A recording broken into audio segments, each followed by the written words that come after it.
I really appreciate everyone who's here.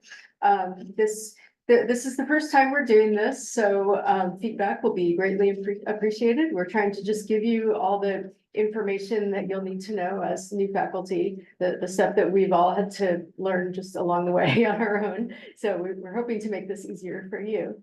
I'm Jennifer Unger. I'm the vice chair for faculty development in the department, and the other people who helped to put this together are Susan Largent right there, who's in charge of all the appointments and promotions. So you'll be talking to her eventually. Tara Chu, who is awesome and does everything. Miles Coburn brought the bagels, and Tara brought bagels too. So everyone please take a bagel or 2 or 10 bagels, however many bagels you want, there's enough for you.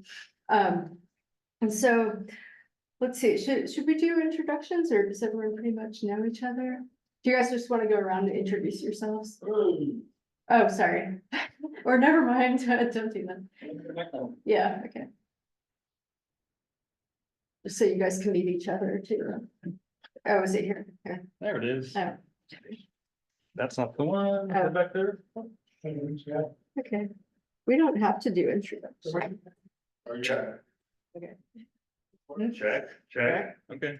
Never on that one, Paul. All right. Hi, Ricky Blumenthal, interim chair, and professor in HBR. Well, I'm not a faculty, but okay. You're important. Oh, thank you.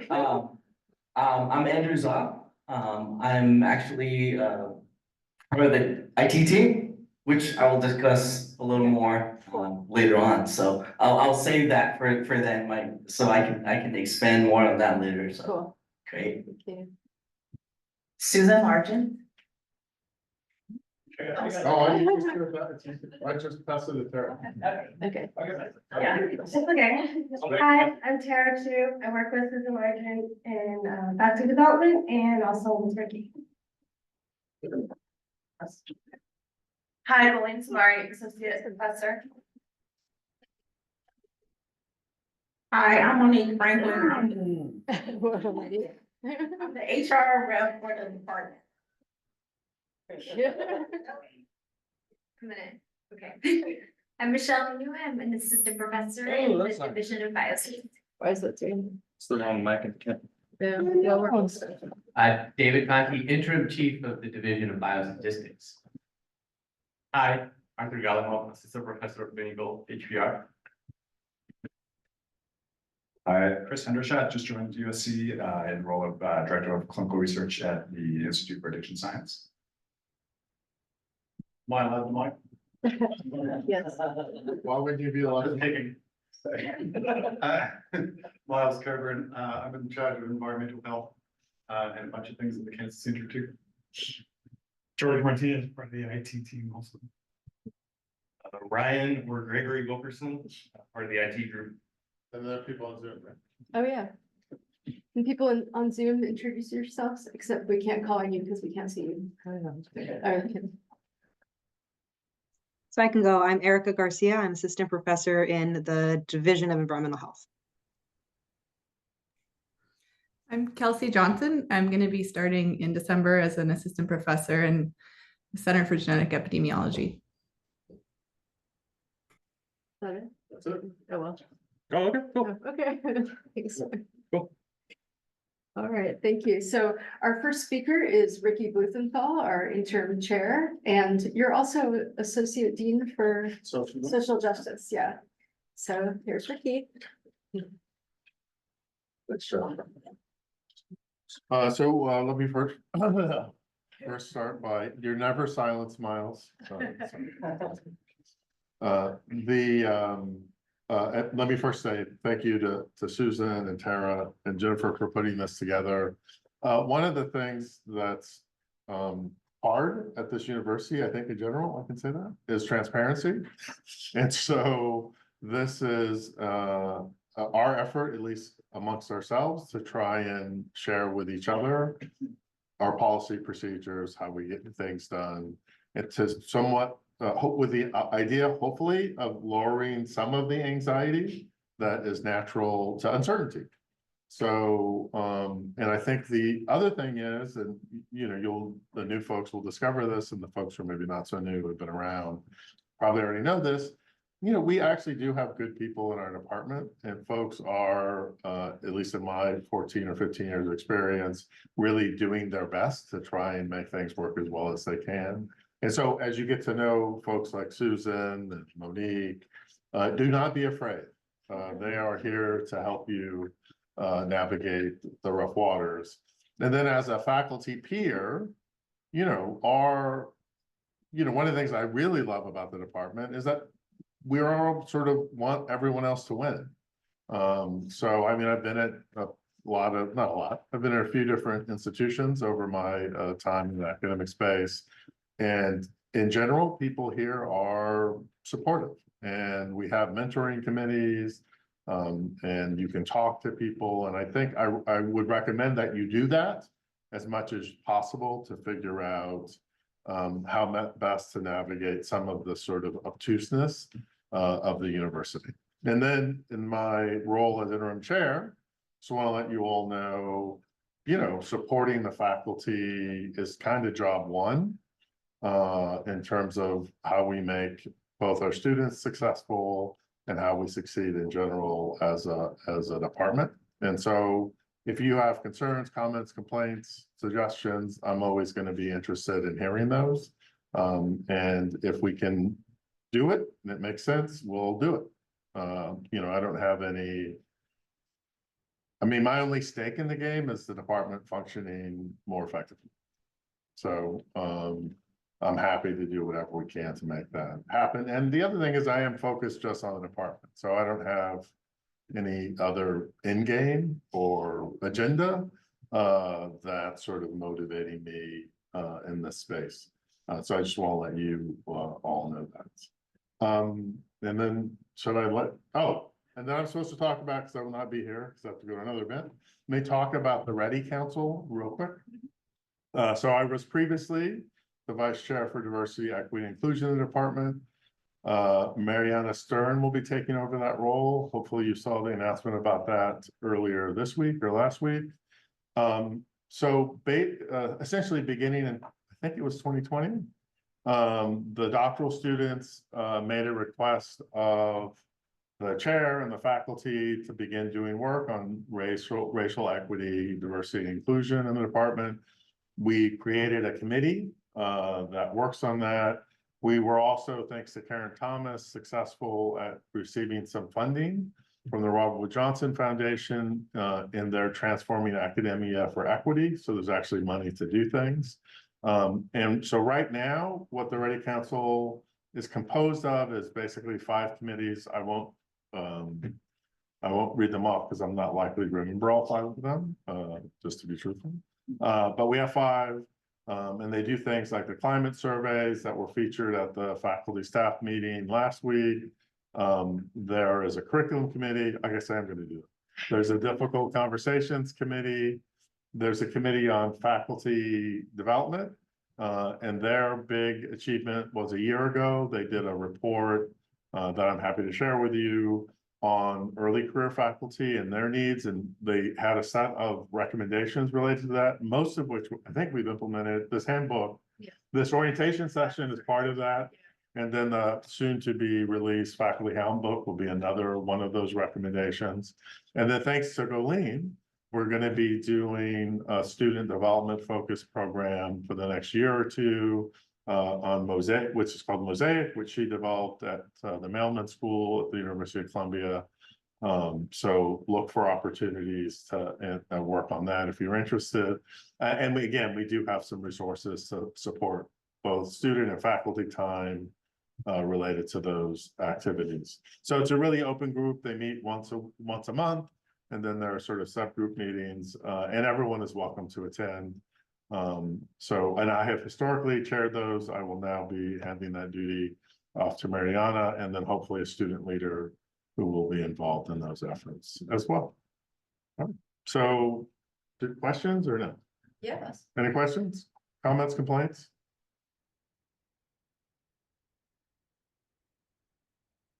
All righty, thanks a lot. Have a good day. Thank you.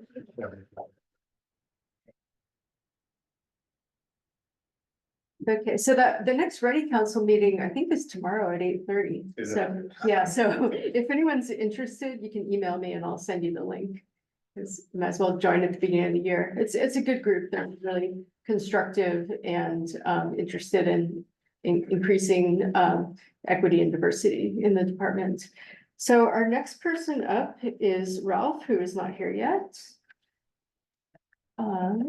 So let's see, and then we can move people around if we want. Does it? Huh? Do you want to skip around or do you want? Wait, how about we do Andrew? Okay, yeah, go for it, Andrew.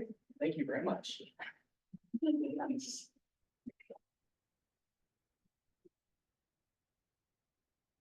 Oh, thanks. There we go. Thank you very much. Good morning. Um, faculty members, PIs, instructors and doctors, all doctors, all kinds of doctors. Welcome, thank you. I'm with the IT team.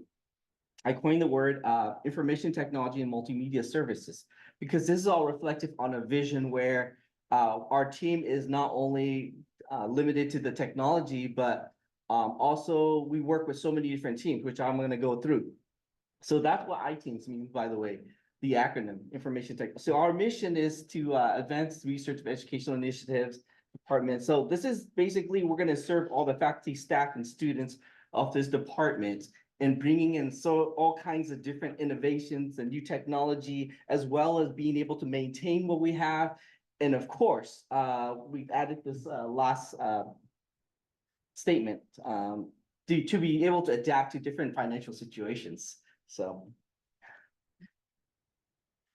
this is a team. We all have different roles. There's me. I'm a long life Trojan since undergrad. I got my MPH here as well. I continue working here in this department for a very long time. There is George. Yo, you want to come up here? There's George Martinez. Yay. So he's been with the biostatistics department for a very, very long time. Can I say 30 years? Is that okay? Very long. Yeah, very long. Yes. Yeah. January will be 33. Wow. Congratulations. 33. I've been here maybe what is it? I lost track, but maybe 16 years maybe. Yeah. And Ryan just right behind me, but about 1 year behind me, right? So you're 17 now. this is Ryan. His name is Gregory, but Gregory, Ryan, Wilkerson, and then of course, Ronnie's should be here soon. So yeah, there's Ronnie. So we're a great team. We do different things. So Ryan, Ronnie, George, they do lots of the desktop support. I specialize more of the software end, which I can go through more. How do I change the slide? Oh, okay. So people might think, what is IT? It's like, oh, you got a computer broken, you need computers, and that's pretty much it. That's just the front line. It's like saying, in public health, people might think public health is just like restaurant rating system, right? A's and B's, and no, there's more to that, right? This is just the tip of the iceberg. Well, next slide. As you can see, IT is more than that. There's a lot more. There is software development, desktop support, IT equipment, inventory, web design, and there's more. Sorry. Keep clicking. Thank you. Okay, perfect. Servers, cloud infrastructures, database, of course, emerging technologies like AI and VR and all that stuff. So, cybersecurity, right? So just to kind of let you in, our group, our team is sort of fuzzy on the edges. That is the reason because we work with so many different teams. And we have different expertise too. So as you can see, kind of like I'm mapping out here, as you can see, I'm more into more of a software development, the dev team, right? Or mostly, it's just me, but I work with so many different teams. And then we have George and Ryan doing a lot of desktop support, things like everything. You need a share drive, you need software, they're there, right? And then a lot of things like telecommunications and cybersecurity is handled by Keck IT. We also work with I work with the websites, right? With the communications team in our department. That's what we do. And of course we have things like procurement. There's more. So if you need something, we can get that, purchased through, we work with procurement to do that. So what do? You're one of our customers, right? You're the faculty, staff, and student are customers. We want to help you in any way we can by leveraging any of the new technological solutions that we have. And then, of course, how to reach us. It's very specific. You can just go to our website, which is where you will be able to specifically select the request. And if you have a staff, if you have no time, you can actually delegate someone so they can do it on your behalf as well. So you can, they can select your name and they can put in a request for you. If it is not listed on that list, that means you can also email iTeams. If you don't know what you need specifically, or you don't know what to select, when in doubt, just email iTeams. What that does, it goes to all of us. So you don't need to CC iTeams and then Ryan and Andrew. Like, that's going to end up with multiple emails. So when in doubt, just one email to remember, that's iTeams. There you go. So, and it works great. I would discourage, pulling us in the hallways, because it's not fair to other people who actually got in line. So, right? So, from experience. And yeah, and we have our policies online as well. So, they're policies and procedures. These are all services that we provide. So for me, let me tell you about myself. I'm more of a software developer, full stack. So if you want to discuss anything about your research in terms of, emerging technologies like AI, generative AI, large language models, websites, data collection, things like that, that will be me. If you have anything like shared drives and storage, and departmental storage, computers, am I missing things? Yeah, that's definitely, we got 3 people on the team to help you out. We're really fast. I've been working with these guys for a long time. They're really dependable, and they're really passionate about what they do. It doesn't matter, it's not about, oh, this is just a job I'm doing. No, they're really passionate, and I can attest to that. So thanks for being my comrades throughout all these years. So, thank you. All right. Yeah, just take this one. I want to get some, I found my problem. Thanks. Super good, I'm more feedback. All right, thank you, guys. Next up is Ralph Whitley. Thank you. I apologize. I was on the schedule. Sorry, we moved the schedule around. And it was moved around, so, but I'm here now. Okay. I have a presentation if I Yeah, can load it. Perfect. A new one? Need you, Ralph? Yeah. Okay. Oh. Throwing kinks in the. It's the faculty orientation, yeah. You don't have a. Well, or I can just talk about it. Maybe just talk about that. Yeah, I had some pictures on there just so you actually know who you're dealing with, but most of the people are gonna show up today. I wanted to address 4 main points. The first one is, what is our general philosophy in supporting our faculty in the department? The second one, which ones are the teams that are actually supporting you? The third point was going to be to go over the purpose of the PPHS portal.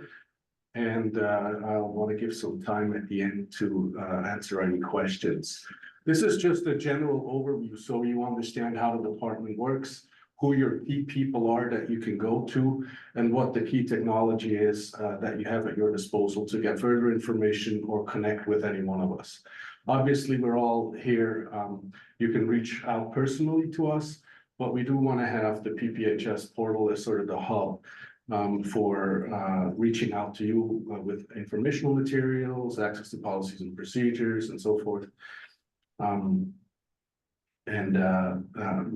I'll get to that a little bit later in more detail. The general philosophy that we have been working on over the past 6 months now is restructure our administrative operation in terms of personnel to support you better and find efficiencies in supporting you. What that has meant for us is integrating the various teams that we have on the finance side, the research administration side, general administrative support, and support that goes to the faculty in their various divisions. And what we have created is business teams where we have, based on a faculty's divisional assignment or location, you have a team designated to you that includes members of each of these major teams: finance, research administration, general administration at the divisional level.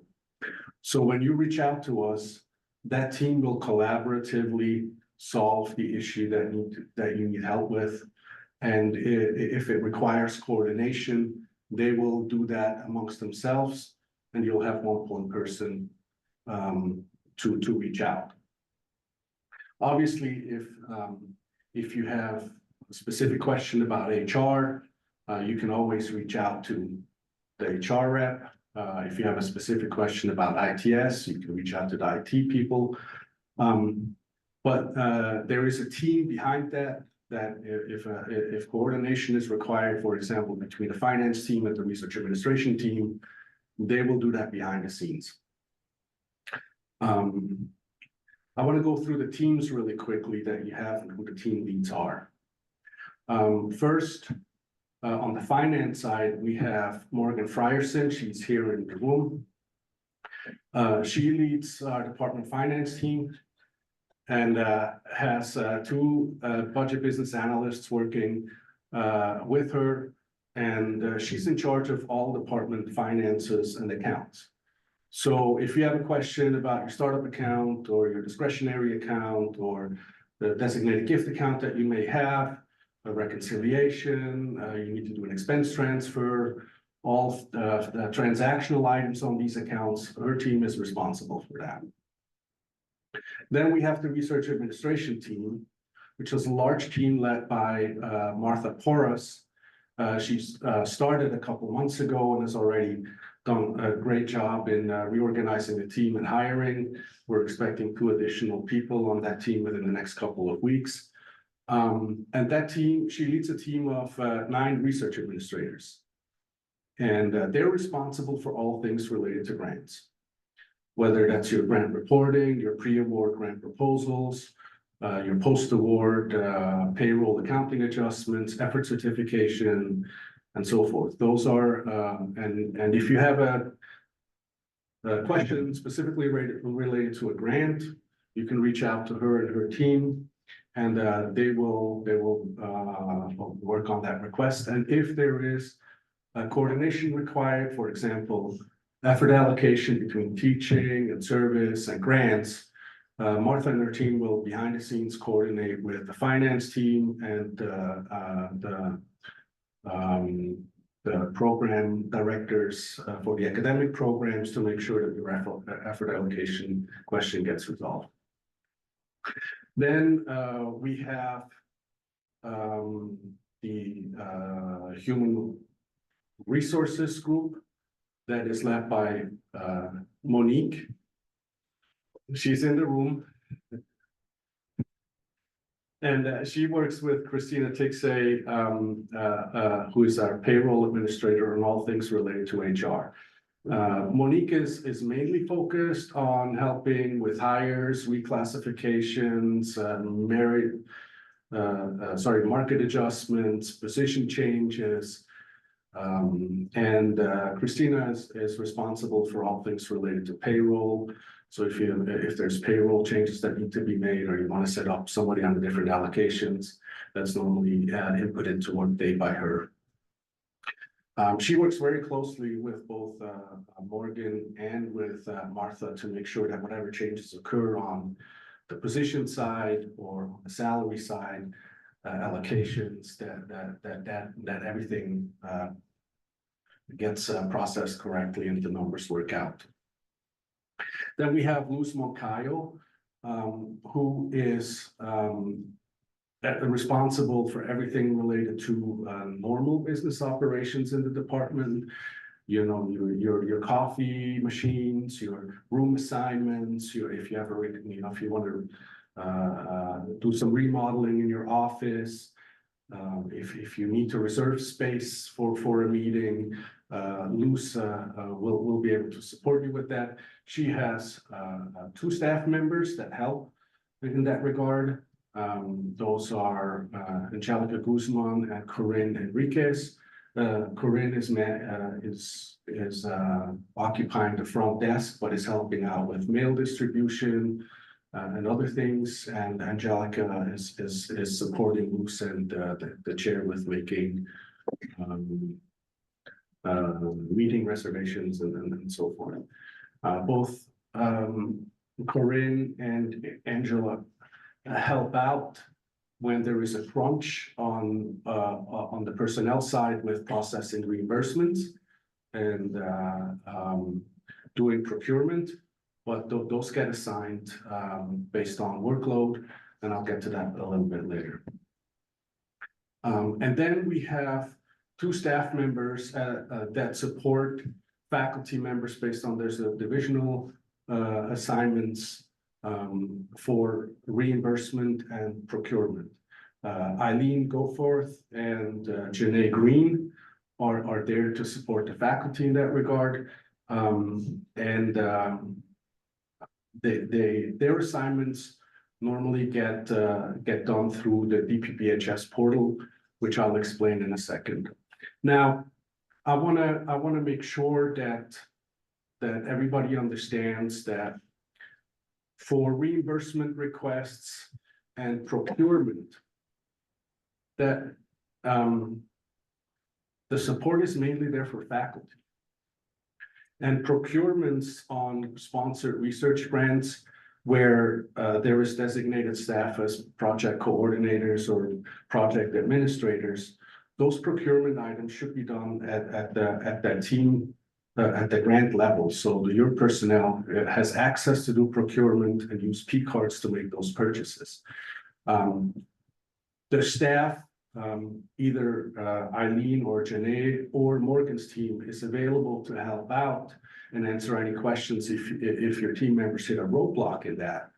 But the point is that those purchases related to grants, they should get done by your grant personnel.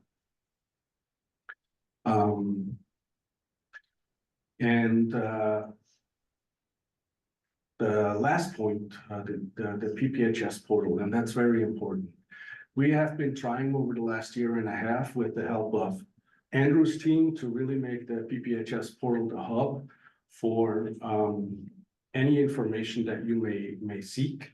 And it should be the first point where you go to if you have a question about policy or procedures. And then you can obviously reach out to the team leads for this if you can't find what you need on the PPHS portal. But the PPHS portal is also the location where you can request a variety of things. Number one, if you need to hire somebody, you can request a position. And you'll find all the documentation related to the hiring process on the PPHS portal, whether that's the job description, a template for a justification, and so forth. You'll find that there. You can also submit, as Andrew mentions, an IT request. You can request a reimbursement for yourself. And again, this is just for faculty. And if you have a reimbursement request for travel, 2 days, and you just have 2 receipts, a hotel receipt and a travel receipt for airplane, you should be able to submit those by yourself. If you need help, you can get that help through the portal or by reaching out to either Janae or Eileen, or to Morgan and her team. Now, if you go in on a research trip for 2 weeks and you come home with 200 receipts, this is where we really can support you, and you can submit that request for reimbursement through the PPHS portal.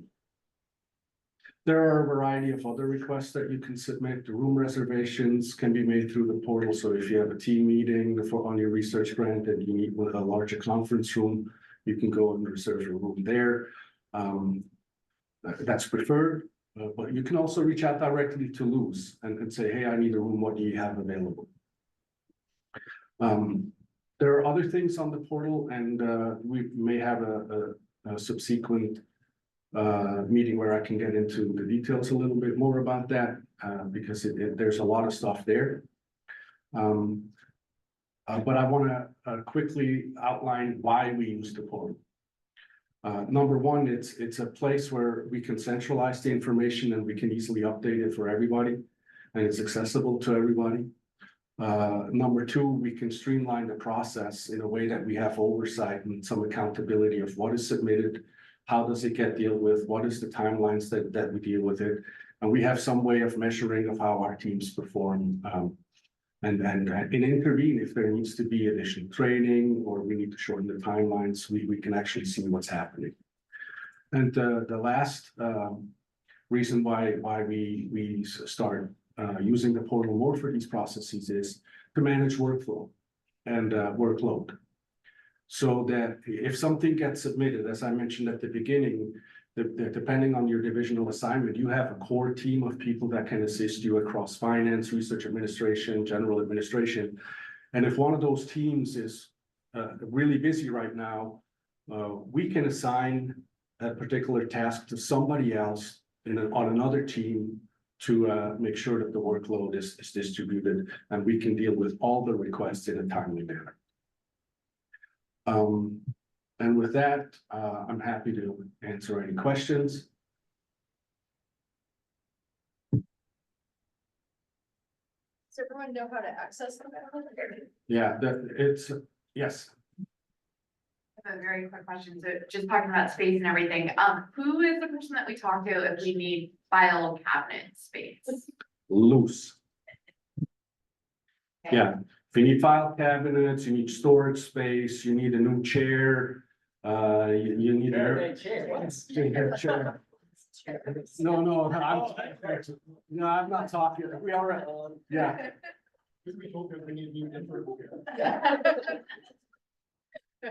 I think the dean would be a really good address for that, or maybe you should go straight to the provost.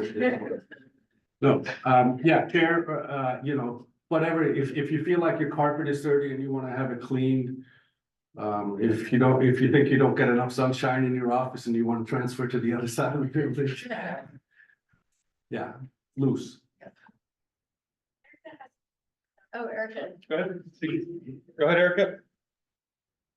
Thanks, Ralph. I wanted to get some clarification on this about the portal for like reimbursements and procurements, but primarily the reimbursements. I understand that you know, it's something that's available to faculty. Some of us have postdocs or students that need travel reimbursement, for example, when they go to conferences.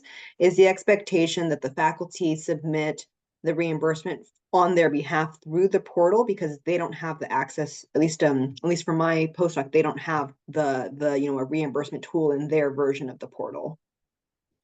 Yeah, no, the expectation is that students, postdocs, and staff submit their reimbursements directly in Concur. And where are they supposed to get training on how to do that? If they need training and help, they can reach out to Morgan.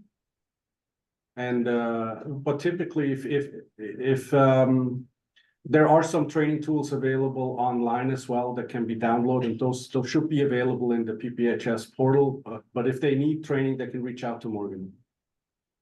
Okay. Anyone in Workday should have access to the portal. Yeah, anyone in Workday should have access to the portal. But not all features of the portal show up for the across different individuals. So for my postdoc, for example, there wasn't a travel reimbursement component of the portal.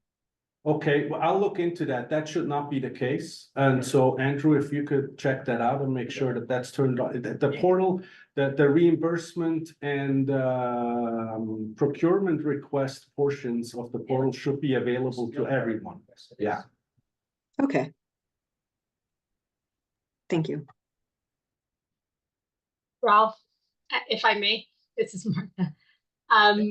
I think the reason why it might not be on is because the expectation for the staff and students is that they process their reimbursements through Concur and not through the PPHS portal. And so I think there might be a little confusion on that end. And I'll just say it's a little bit of a challenge, especially for students to try to do that, because this is a system that they're like not used to at all. And I also would worry that if they are trying to do it directly, that they're gonna mess it up somehow, or there's not as much oversight if they're trying to do it directly. And so I guess I want to understand what the procedures are for it so that we make sure that things are done.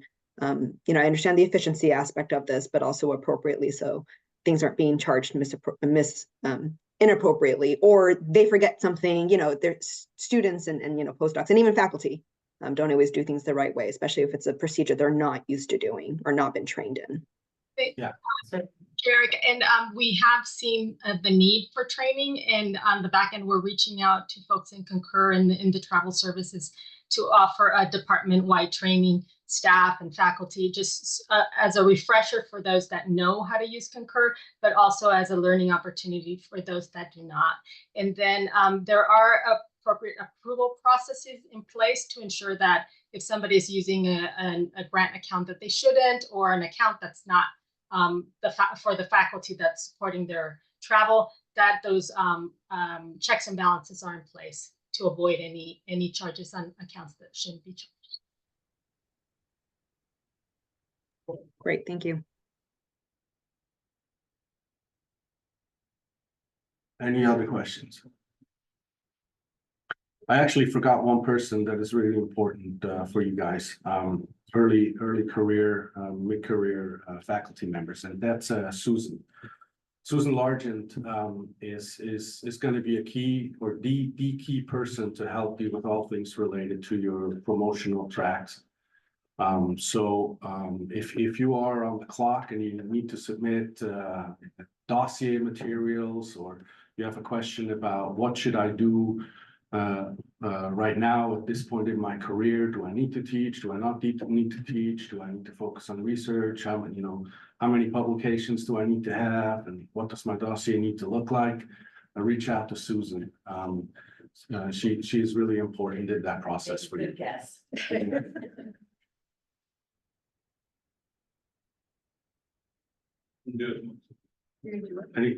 Any other questions? Oh, good. Yeah, Yeah. I had that in the presentation. We can even pull it up on Zoom to see what it looks like. No, you don't. I don't want to log. No, you don't.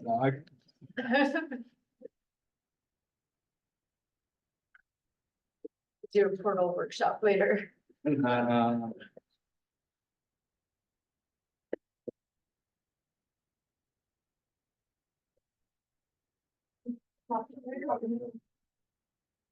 gotta log in no matter what, though, right? You gotta log in. Yeah. There's no test. So the portal, by the way, is Shibboleth protected. So this is all secure. Any information that you submit, we have a secure upload file space there. So it's behind the USC firewall and login wall. It's in the chat.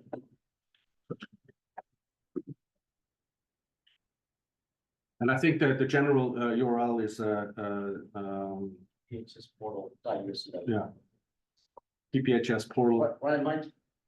.usc. PPHS portal.usc.edu. It is PPHS portal.usc.edu. And there's a link to it on the department website at the bottom.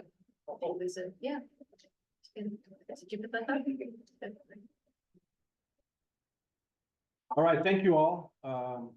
And as always, if you want to reach out to me or any of the team members separately with follow-up questions, please do so.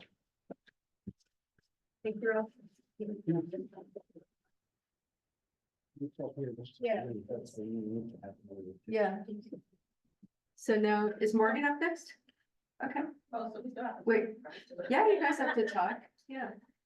Well, you guys can decide who's talking first. Okay. Yeah, and we can do a little workshop where we show you the portal at some point. You kind of said everything. Oh, well, say Morgan and listen to her. Hello. I don't know how many people, is anyone on my? Yeah, like 2 or 3. Couple people, okay, so. There's a lot. Oh, okay. I don't know where the camera is, but hi, everyone. I'm Morgan, as Ralph mention, I'm part of the finance team as a financial analyst. It also includes Jenny Shane and Johnny King, little tongue twister. But the three of us make up the finance team, and we're basically responsible for managing all the department's finances. You know, we had last Tuesday's budget meeting, and it's a bit of a process to handle all those finances, but we're working our hardest to try to do so. So the accounts that we manage are basically the departmental operations accounts. That includes like the accounts that this central staff is paid on. Also, if you're teaching, any teaching and education accounts, there's a couple gap accounts. And then we also manage, if you have a startup or retention account, we manage those accounts. And also the gift accounts, if you have any discretionary gift accounts. So we pretty much manage all of those accounts, but we also are responsible for making sure you're paid correctly. So across all of your activity profile for research, teaching and service, we're making sure that the grants team, we worked with them to make sure that your grants are allocated correctly. They handle all the research administration for the grants. But for teaching, we have to make sure that you're set up on the correct accounts and you're getting the correct effort percentage for teaching. And then for service, we have this one big account that manages like the 4 or 8% that you get for service to the department. In addition to any other leadership roles you may have, may not have, may have eventually. We also manage those. So it's a huge process, just trying to make sure you're actually paid correctly. And that like takes up a lot of our time too. So we kind of call that the analysis side. So if you have any questions regarding like how you're paid, your startup accounts, your retention account, even your teaching, we work with Susan, Monique, all education program directors and everyone else to make sure that you're paid correctly, basically. So in addition to the analysis side, we also have the procurement, like Ralph was mentioning. And we just want to make it known that we are central staff that handle procurement for you. It's central to the whole department. So our small little team, just all 6 divisions. All the 6 divisions. So wherever you have support staff or you have funding to hire support staff, we're trying to enable that staff to help you manage your research projects, purchase the things you need for materials and supplies. You know, if you need to hire additional people, whatever you need, we're trying to enable your staff to do so, to help us out so we can help you, if that makes sense. So just bear with us sometimes if, you know, you may have requested things and you haven't heard back from someone. I would say the key thing is to make sure, as Ralph was saying, that you submit your request through the portal. Because what happens if you just reach out to one of our individual staff members, maybe they're on vacation, maybe their inbox is full, you know, maybe the situation. So if you send it through the portal, all of our team can actually see those requests and they come into a queue. We prioritize them according to like urgency or, you know, what the need may be. And then we're all on top of answering your questions. So I don't know if anyone's, what you guys have. I don't know if Colleen, you want to provide an example, but it, you know, we're pretty responsive and we get back to you and we have a way that we follow up and make sure that your concerns are handled. But if you send it through the portal, we can make sure that we do that greatly. So that's the biggest thing I would say, instead of just reaching out directly. If there's on the PPHS portal, if you know, once you go to the site, under finance, there's a bunch of different financial forms. So there's obviously the reimbursement request form. We also handle all the corporate cards for the department. So if your staff needs a P card, we set them up with a P card. For all of you guys, we suggest that you have a travel card. And you can get that, and we manage both of those cards. We also handle the user access for like Workday or so for your staff to get Workday roles, which are basically like to, it's called a requisitioner. There's some other titles, but it helps them submit requests for your procurement instead of having to come to us with that burden. So corporate cards, user access. If there's any form on the portal that is not there, there's another form called the general request. You can submit that for any question related to anything financial that you may think of. You don't have the answer, we'll find the answer for you. Just submit a general request and we'll get back to you as soon as possible. Yeah, so we basically handle the analysis side, the procurement side, And honestly, if there's anything in between that you still have a question on, you can come to us, we'll figure it out for you. So, any questions? Complaints, gripes? I have a question. Yeah. Um. So, as a faculty member, if you're looking at your e-cert and it's incorrect, what should you do? Should people come to you? Should they go to their grant administrator? What's the process to get that fixed? Thanks, Jennifer. I would say for effort certification, I'm currently in a quarter right now for e-certs. I forget which quarter it is, but our research administration team would be the primary first stop for handling that. So each of you are assigned a specific RA, which after this meeting, we can follow up with hopefully a department-wide communication informing you of that assignment for each division, who your RA is, who your financial or procurement staff support is, and administrative support, because there's one per each, or a couple per each division. But I will go directly to them because the effort certification is mainly based on grants, and then there's your other support that supplements that, but they can help. We actually prepare that effort for you. When it's prepared, you go in and you submit and make sure everything's correct. So I will go to the RA first. Any other questions? I'm waiting for the complaints. But we are a face. I was gonna have like a whole team there so you could see us, probably only just email us or Zoom or call, but we're here, we're available. If we're not in the office, we're online. We also, I don't know if some of, go ahead, Tara. Is there a question in the Oh. chat? Where's the chat? Yeah, thanks, Morgan. I was just going to ask, so I appreciate the portal, use it a lot, as you know. And so when you submit something in there, oftentimes I find myself waiting a little bit, like a couple weeks, depending on what the item is. And then sometimes I just end up emailing again to see like what the status is of things. Is there a way, because some things have a kind of like a little status indicator, and many things do not. Is it kind of like we're trusting the process and just need to wait until things happen and have more patience? And I acknowledge that there's a lot of workload going on too. Or is the expectation that we also occasionally will need to kind of email back and ping to see where things are, if things need approval, like just to help move things along? Yeah, that's a good point. Thanks, Erica. So for the majority of the forms on the PPHS portal, we have a little field called date needed. And we really go by that date that you needed it by, and then we, try to respond by that date needed. I think on the purchasing form, we should add that. I think we do, but we should make it required. I'm not sure if it's required or not. Okay. Also probably on the general request form. So we'll make sure that we have like a low, a medium, and a high urgency on our other forms, and then we'll have a date needed by, and we really try to make sure that we get it by the date that you need it. I know we do that for sure for the account reports that you're requesting. So it might be like we can get in touch with you to see specifically which one it is, but we'll make sure that all the forms have that and follow up, because we're pretty good about once we get a request, we let you know we received it and we start following up, but we'll find out specifically which one this is. So thanks for that comment, Erica.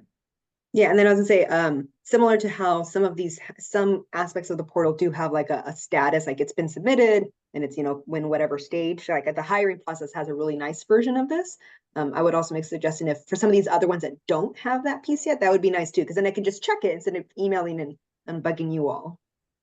Yeah, I know Andrew's worked really hard, and a big congratulations, or, goes out to Andrew, because this whole portal, he's had this for years, and then I just came along and said, why aren't we using this? So we started using it. But it is just him as one developer for the whole department, so we try to roll things out as we can. But that's a good point, because I think the purchasing form does have a status that you can follow up on, and then the other forms, we actually use that through an outside service. It's called Job Forms. Because we don't want to overburden Andrew. So I actually took it upon myself to make all these forms to help us. But we will try to come up with a status that we can send out to you, so you don't have to keep emailing back and finding out what's happening in the interim. Thanks for that. Thank you. Thanks, Andrew.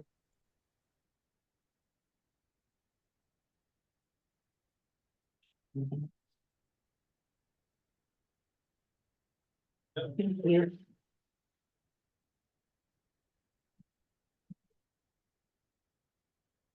So, let's see, oh, you're.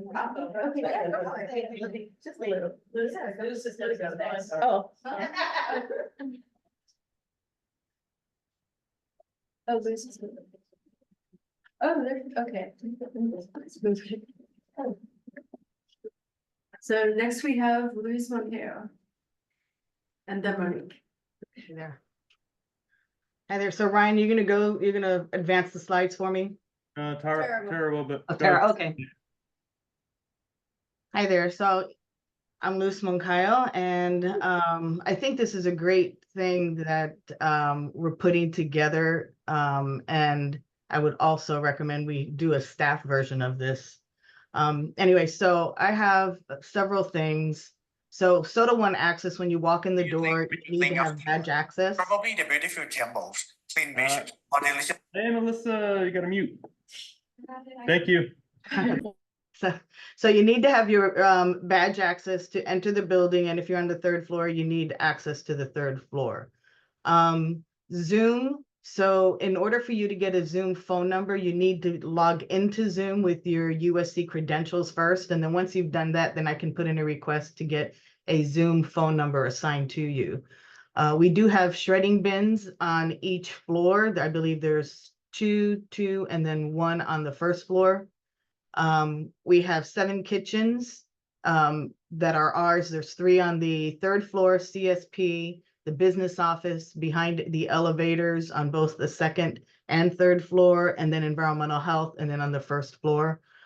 We have water and coffee and hot chocolate and assorted teas.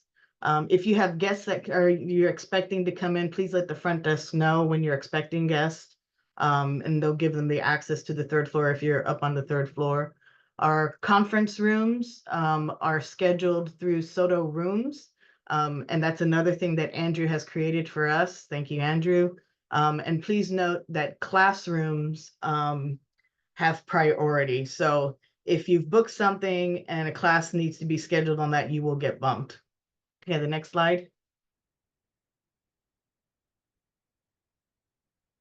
So payroll, Monique is, I guess, is going to come up and talks IT support. I just have all their numbers and stuff for you here. Research administration, Martha, finance, Morgan, faculty issues, anything and everything faculty is Susan. Budget and administrative, as you know, Ralph, student issues, Roberta and Rose Park. You can go on to the next. So parking, I think most of us have parking, but those that are new, I'm not sure if they do, but there's parking in front of Soto. Is this the first one or the second? Let me see. You have to go to CAM to get your parking pass. There are 2 and 3 day monthly passes that are available, but it's for the Valley lot. They don't have them available for our Soto lot. USC offers an evening permit that's discounted. We do have pay-by-plate parking in the Valley lots. That's $2 an hour. And then we also have it in our, our guest parking along the side of Soto in our parking lot. And then you can go to the next slide. It's the text to pay along the side. And we have that posted at the front too, the information from the parking for the text to pay. Safety, we recommend everybody download the LiveSafe mobile app. It's actually quicker if you were to use that when you're on campus as opposed to calling 911. They actually respond sooner. So we want to make sure that everybody goes ahead and downloads the LiveSafe app.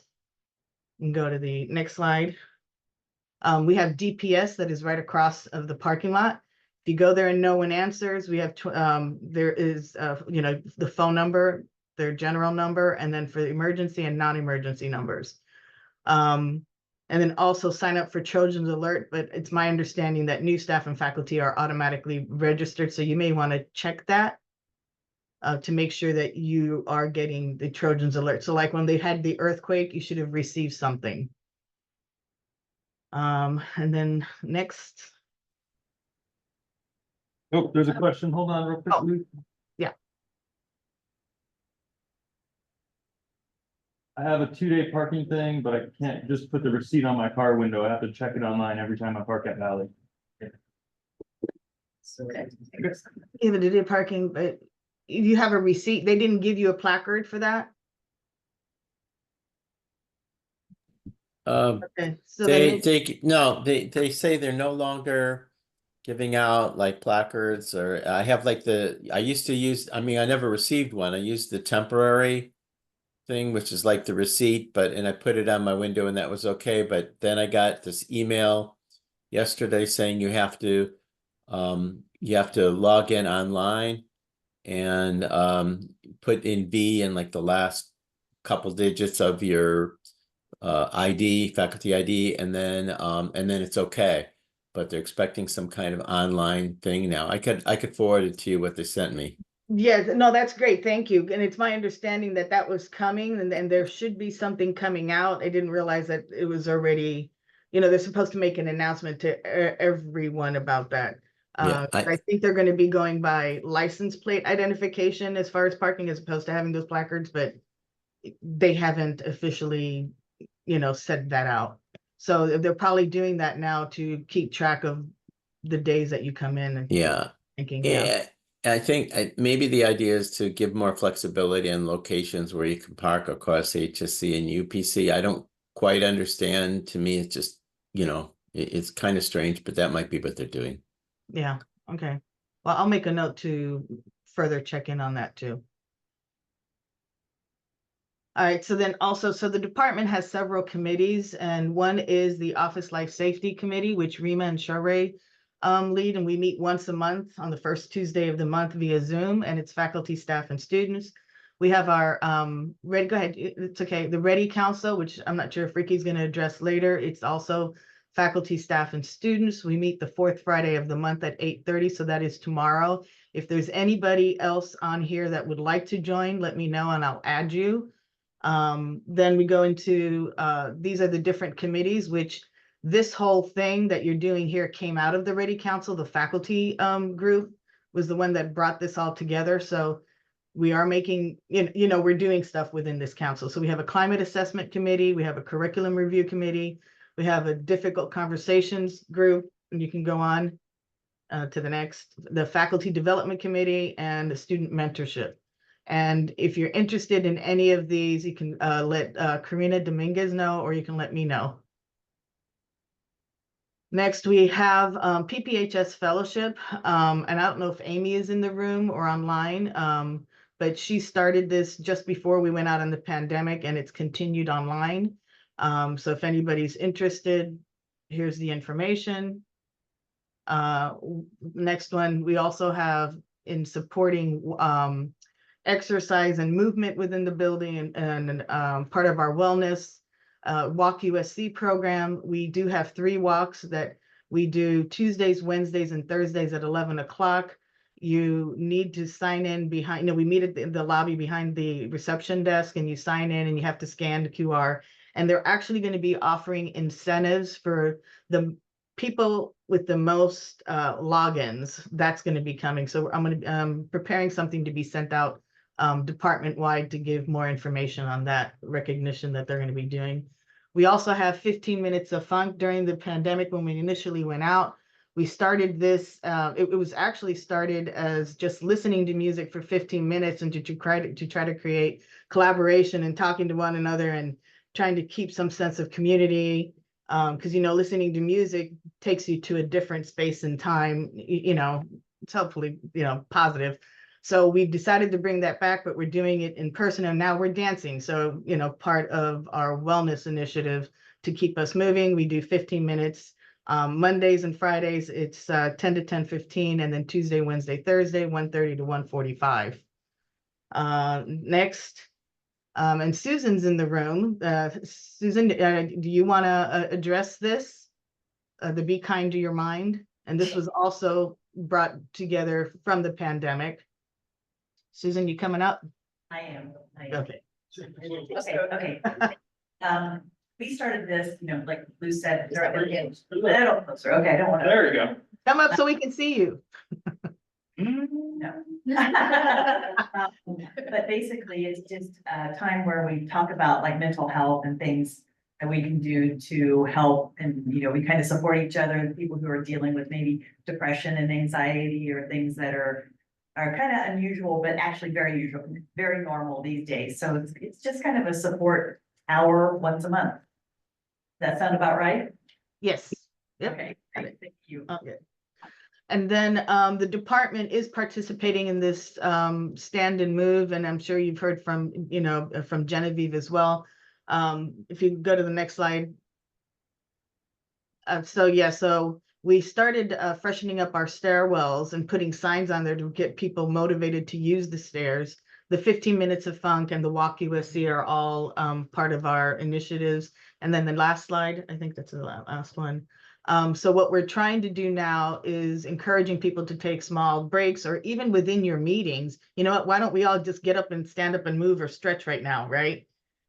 I don't know how many people are in the room, but you know, and then the other thing is, you know, maybe do walking meetings just to keep, you know, everybody moving. And that's it for me. I don't know if anybody has any questions. Yes, we did. Got a rug. Yeah, sorry. Comments? You wanted the mic.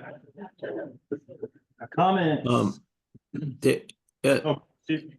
Yeah, there are various IRGs in the School of Medicine, so people should feel free to join them. If you know, for Hispanic, Latinos, African Americans, LGBTQ, female. There's 4 of them, right? Gender. There's a bunch, and we have a website. I'm the vice chair of Mind, so it's kind of the mental health and neurodiversity. So for folks who have had any kind of struggles or identify as neurodiverse or, you know, on the spectrum, should, you know, feel free to join the group. And there's like usually monthly meetings and various activities. Right now they're putting on a suicide prevention month for the folks that, you know, are dealing with that. There'll be boards that are put up in the Keith Administration Building. So it's kind of a nice avenue, although, you know, I mean, you know, people have to be willing to kind of, you know, put their necks out there, so to speak. But they're good groups.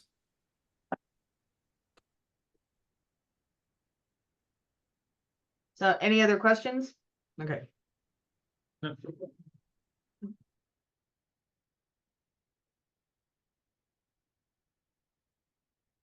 Oh.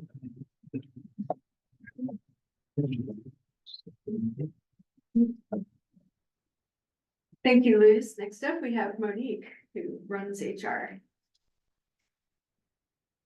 I'm Monique Franklin. I'm a part of the HR team, as Ralph explained. Our office consists of myself and Christina Tixay. And what we handle for the department is all the onboarding for the staff and the students. We handle the payroll allocations, any payments that's late for anyone that did not submit their timesheets, when they forget to submit them in Workday, we take care of that as well. Posting of new positions, market adjustments. We handle the visa for the staff. What else? What can I think of?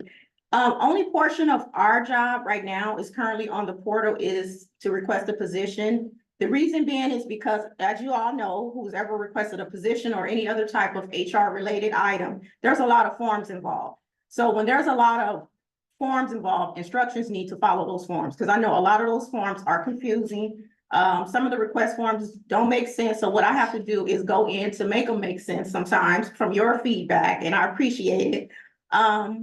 My office, we work along with Keck HR. We have a check-in every Tuesday to get updates of where our items are and when they're pending. Sometimes I have good news, sometimes I have bad news, but there's a waiting process, and I apologize if it takes me a little longer to get back to you, but sometimes I don't have an answer.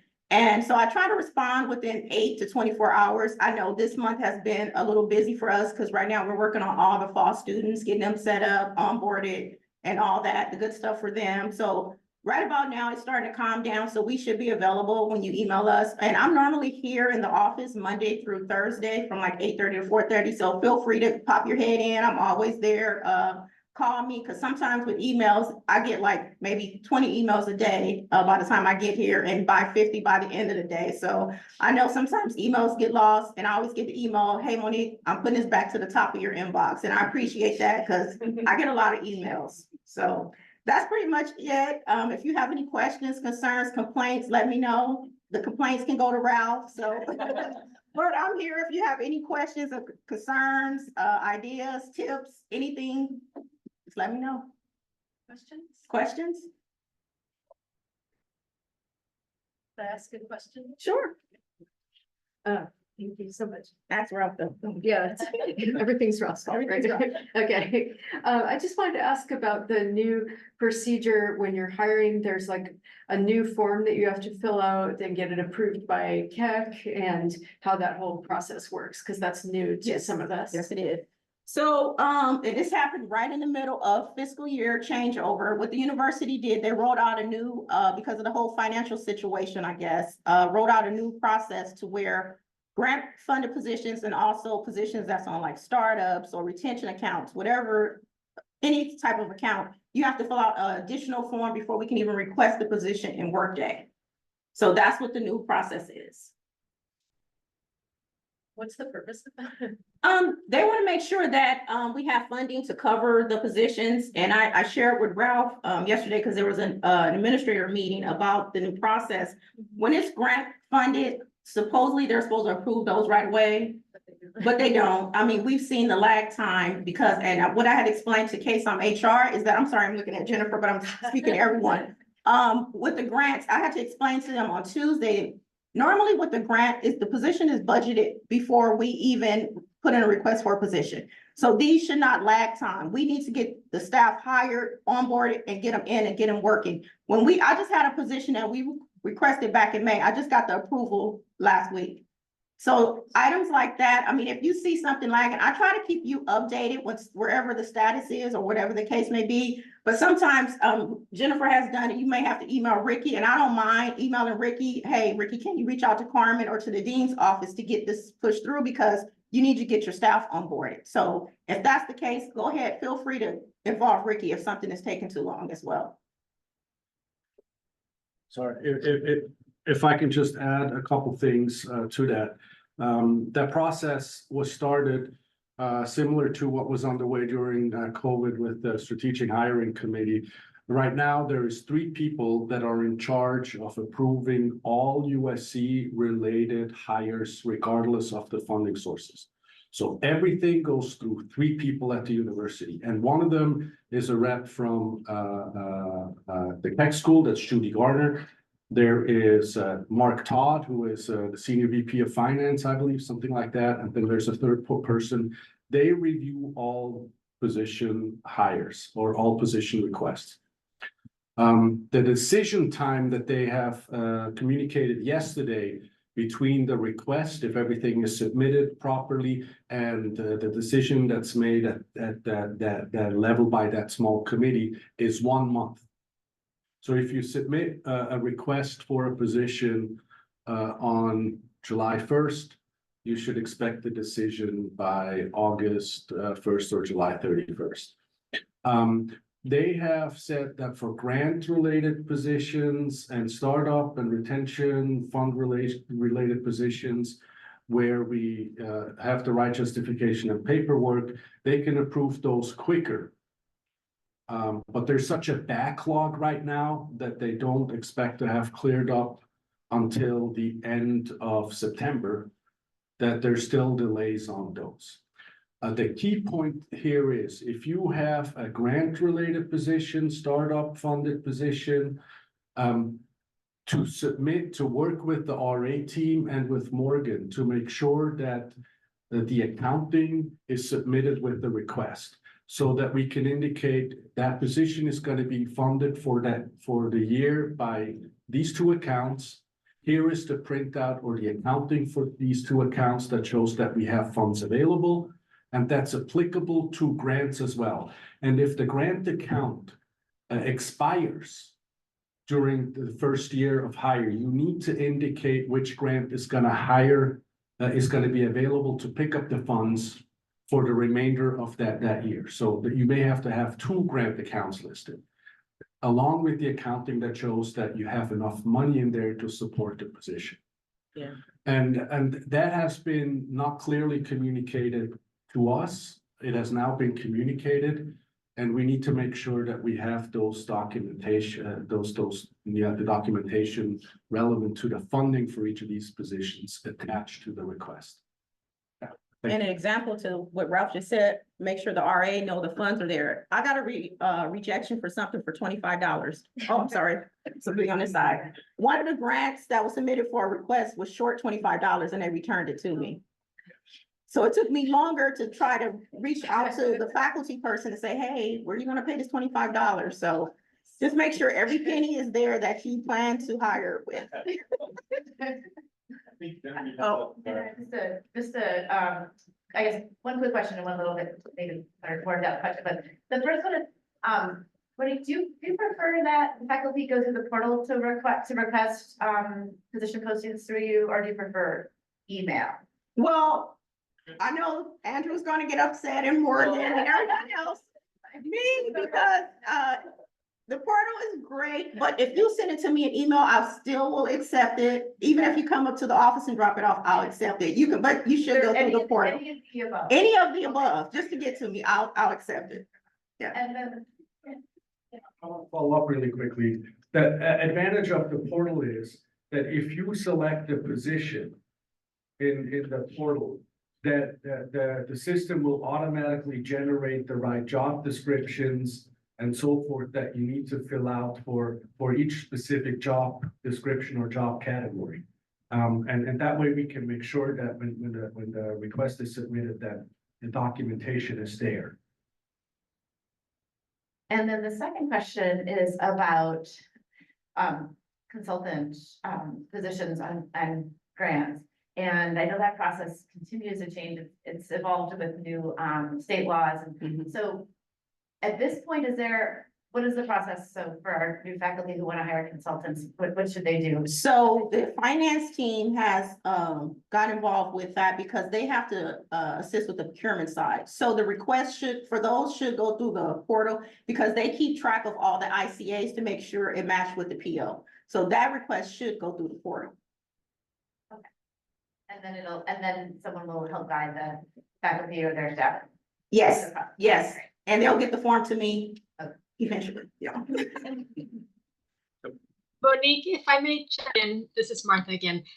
For any grant funded position, if you're going to put in a request, if you can connect with your research administrator first to make sure you have the appropriate account number and that they have provided you with a screenshot of the balance, that there's available balance and the account is active prior to reaching out to Monique or through the portal, because those questions will come afterwards and it'll just incur a bunch of back and forth. So just to help streamline and expedite the process, make sure that you're connecting in advance with the research administration team.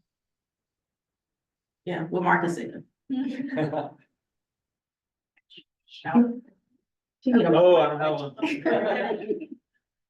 Brad Peters.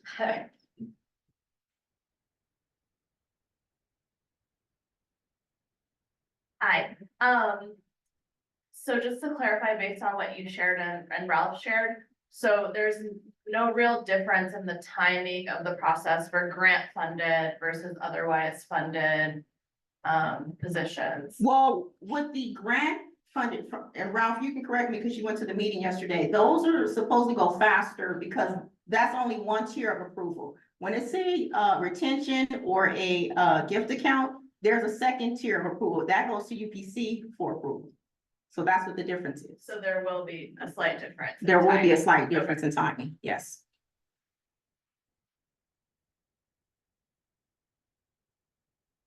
Any other questions, comments, complaints, concerns? All complaints go to Ralph.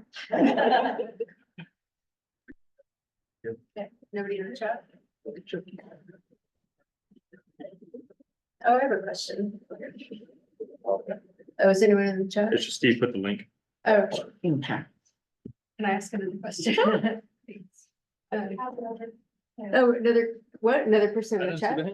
Oh, we didn't see. Whoever raised their hand, go ahead. Hi, it's Erica again. Hey, Monique. So I have a question. I know me and you chatted a little bit the other week around a new hire I'm putting in. So I did submit it through the portal, and the request status has been account checking. And it's been like that since I submitted it. It's only been 6 days. So what's the expectation around this account checking? Do I need to do anything? Do I just be patient and wait until the system happens? So what account did you charge the position to? It's to a grant account. Okay, so how it routes in the PPH portal, when you submit it through there, it goes to your grant administrator first before it comes to me. Okay. So when it says account checking, that means that research administrator is checking the grant at that time. Yeah, that's what I figured it meant. But I guess what's the expectation of timeline? Because I know you give a very clear timeline for submissions that you review things and you submit them.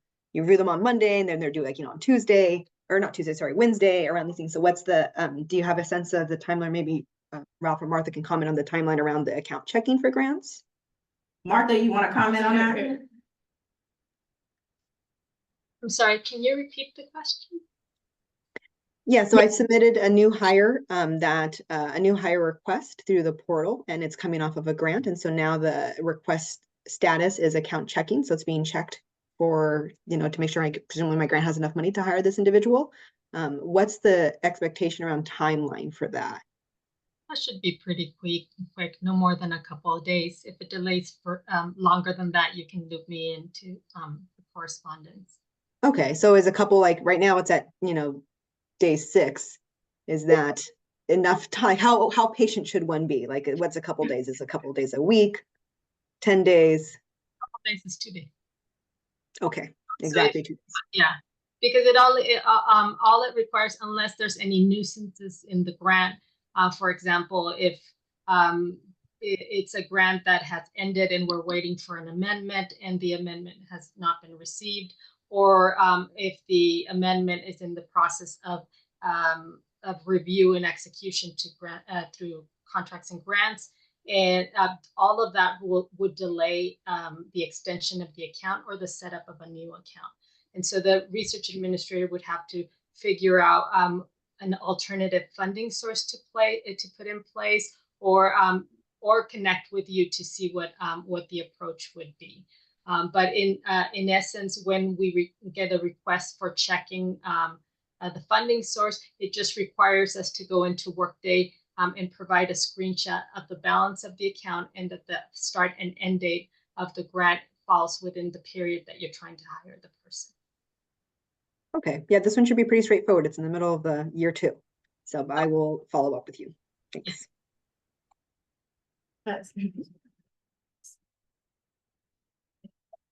Okay, suppose I am a new faculty member and I have a grant or I have a startup account and I want to hire a new person just to help with general project tasks. How would I figure out what that title is and what the salary is? Like, how would I know how to choose between like project assistant, project specialist, project coordinator, project manager, all those things? What's the quickest way and the most efficient way to figure that out? So for the staff position, what I normally like for the person to do is email me directly and give me a brief description of what the person will actually be doing. And so what I'll normally do is I'll send like a few job titles that may match what you're looking for. So the best way is to reach out to me directly instead of the portal, because there's no I don't have a general link there for positions.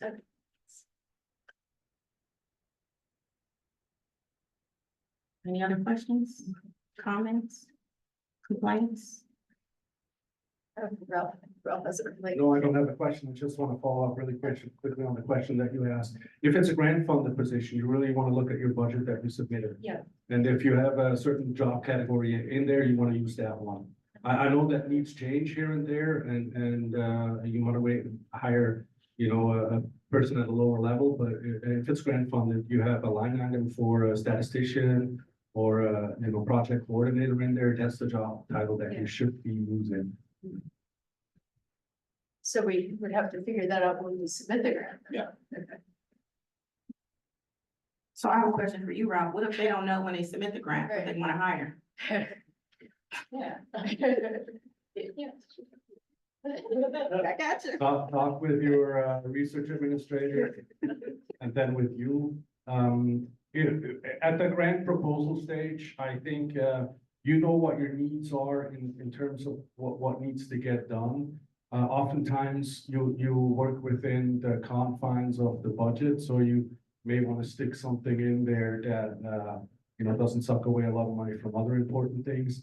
But I think it's important to be realistic of what your needs are for a certain position and to be on the safer side rather than on the lower end of the salary. So if you're looking to have a staff member on your grant, if you're not quite sure, err on the side of a higher job description or a higher job category so that you have enough money available. And if you end up hiring somebody at the lower end, you can always repurpose what the difference to either materials and supplies, travel, or your own effort. It's harder to do the other thing around, because one of the things that happens on the proposal stage, the first thing that gets cut is M&S, and you often tend not to have enough M&S at hand to actually put from that category into salaries. And it's not good to be in that position. So again, we're on the side of a higher salary category. Any other questions? How do we know what the salaries are for the positions? You can reach out to me for the salary. Okay. So there's no central place to look that up. You have to go through many. Yes. Yeah. Oh, hold on. So that sounds amazing, nervous. No closer. I heard there's several similar titles for person doing the similar work. For example, team project manager, project specialist, and something other. So would they decline the request if we use a different title that's in the budget justification, or that's okay? No, you would just justify it in the justification that maybe you originally submitted for a statistician, you may have to change it. It's okay. As long as you have a justification.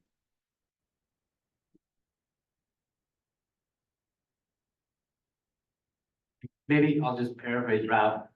The important part is the money. And having the amount of money, not the title, because that's flexible. And so on a grant, be general, put analyst, because that could be biostatistician 1, 2, 3, it could be analyst, computer programmer. So I think the point is to make sure you have enough money, because I've never had trouble shifting a title within a broad category on a grant, as long as you have that money to support whatever position rank within that category.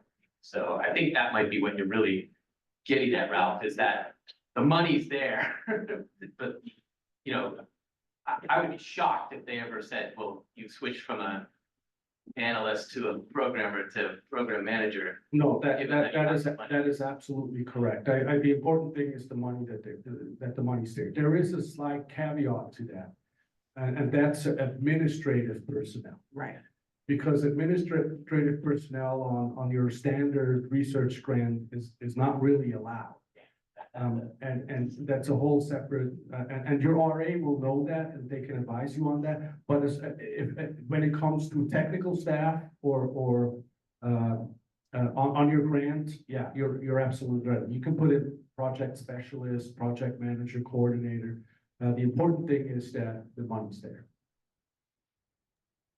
Just another caveat, if I understand correctly, too, is that with some positions, so for example, the project manager, there, in addition to money, a requirement is supervising FTEs, right? Yes. So if you write an R01 and you want to hire a full-time project manager, and that's going to take up most of your budget, and you don't have a lot of, maybe you have room to hire one half-time project assistant, it's just not gonna work, right? Because the project manager has to have, I think, 3 FTEs under them. So there's two. So there's some caveats to this, and so that's where it needs to, just trying to understand the requirements for some of the positions. So when that happens, Genevieve, what I always, if you don't plan on hiring 2 full-time FTEs, I always recommend going with the project administrator. Yeah, so that's just good advice for everybody. Erica might have. Oh, sure. Go ahead, Erica. Yeah, I also saw Martha had unmuted herself. I don't know if Martha, if you wanted to say something before I ask my question. Oh, thank you, Erica.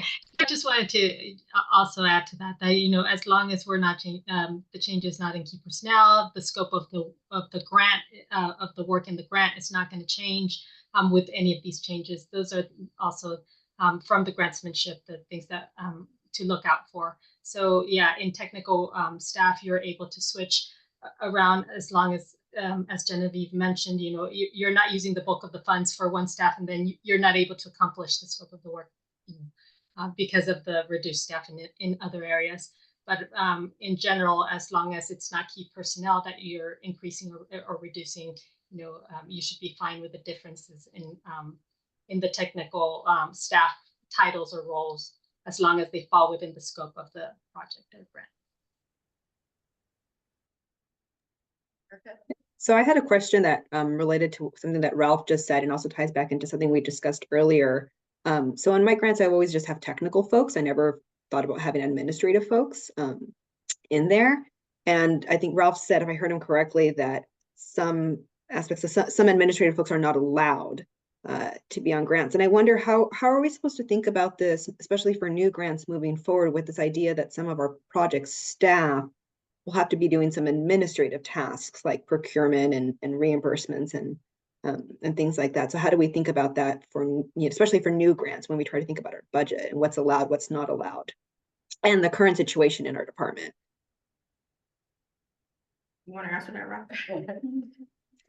So I think within the scope of the grant, it is perfectly fine for technical staff to do procurement and their own reimbursements. I mean, there's nothing that will prevent that from happening.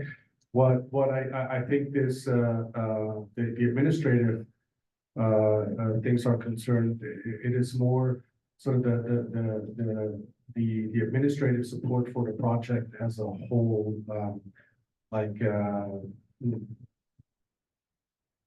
doing account reconciliations on a detailed level. It's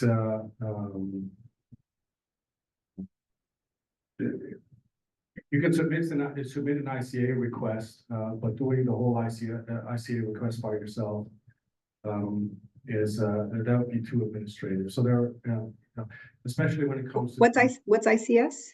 ICA, the independent contractor agreements. So there are, I think when it comes to that, an administrative function that is purely administrative, organizing meetings, ordering coffee for the staff, purely at the administrative level, is what I'm talking about when it comes to admin functions. Because those things should be covered by the indirect costs and some of the I know Jennifer's laughing. Sure, there's a lot of things that should be covered. We always joke about that, but I think if your staff or if your project requires that you order scientific equipment or materials and supplies, your project coordinator ordering these materials is perfectly fine with the scope of what their functions is as a project coordinator. Okay, thank you. Any other questions? Okay, that's it.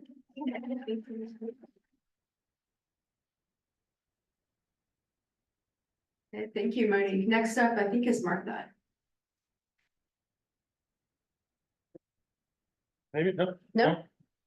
Oh, okay. Then you answer this. Thank you. I can introduce myself. I think we've had a lot of conversation around the research administration space, but just so that everyone meets me, I apologize for not being able to be there in person, but I look forward to meeting all the new faculty and of the existing faculty meeting in person, those who I haven't yet. My name, as noted, is Martha Porras. I support the research administration efforts across the department. I partner with Ralph, Shanita, a team of currently six RAs across the department. And we support all pre-award activities and post-award activities for the faculty. In the pre-award space, we work in the proposal development and submission. I'm working with the Department of Contracts and Grants and this School Central Research Administration Department in submission of the proposals. And then once those awarded, we work together with the finance team as well as the HR team with any onboarding or hires for those for roles on the grants. But we also assist in the financial reconciliation of the grants, any progress reports, and working with the sponsored projects accounting for any federal financial or financial reports due to sponsors. Currently, our team is rather small to support the whole department, and so we have assignments for all the various research administrators according to divisions, although some are currently supporting various divisions temporarily while we onboard new staff. Our goal is to have a team of 9 research administrators supporting the 6 divisions. And so we just onboarded a new person, and Shanita will be sharing a little more as far as our org chart and our assignments. But we have another research administrator starting on the 29th, and we're in the process of recruitment of the following 2. So we appreciate everybody's patience. We are also working with the finance team on having a portal system as well that can serve as an entryway for the requests that also provides status updates and where others can jump in if there are urgent requests so that they don't get lost in email. Like Monique said, my inbox is pretty flooded right now. I receive over 200 emails a day. And so if I miss any of your inbox, feel free to nudge me again. The best way to reach me though is through Teams. Our research administration team is on MS Teams all day, and that's how we communicate amongst each other. When somebody can't tackle a request, somebody will jump in and assist and request that through MS Teams. And so that is a great way to reach either myself or any of the other research administrators. And that is all I have. Any questions for me? Comments and complaints are also welcome. I have a question. Anyone else? Okay, I have a question. Martha, can you talk about more about how our research administrators are structured, how there's like a pre-award person, a post-award person, and who does what? That would be helpful. Sure, Jennifer. So currently the way the team is structured is each of the divisions have a pre-award point of contact. Currently, because of how small our team is, we've had one primary point of contact who's Jin Kim for the entire department, and he's been working with Iris Nee, another research administrator whose primarily focus is actually post-award, but them two have been the ones that have been submitting all the proposals for the department.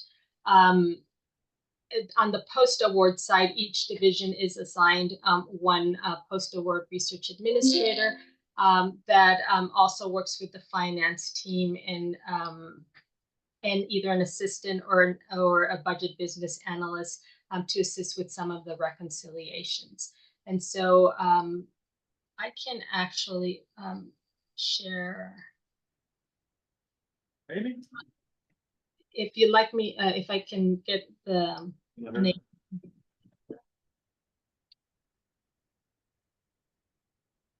You can try it now, Martha. So,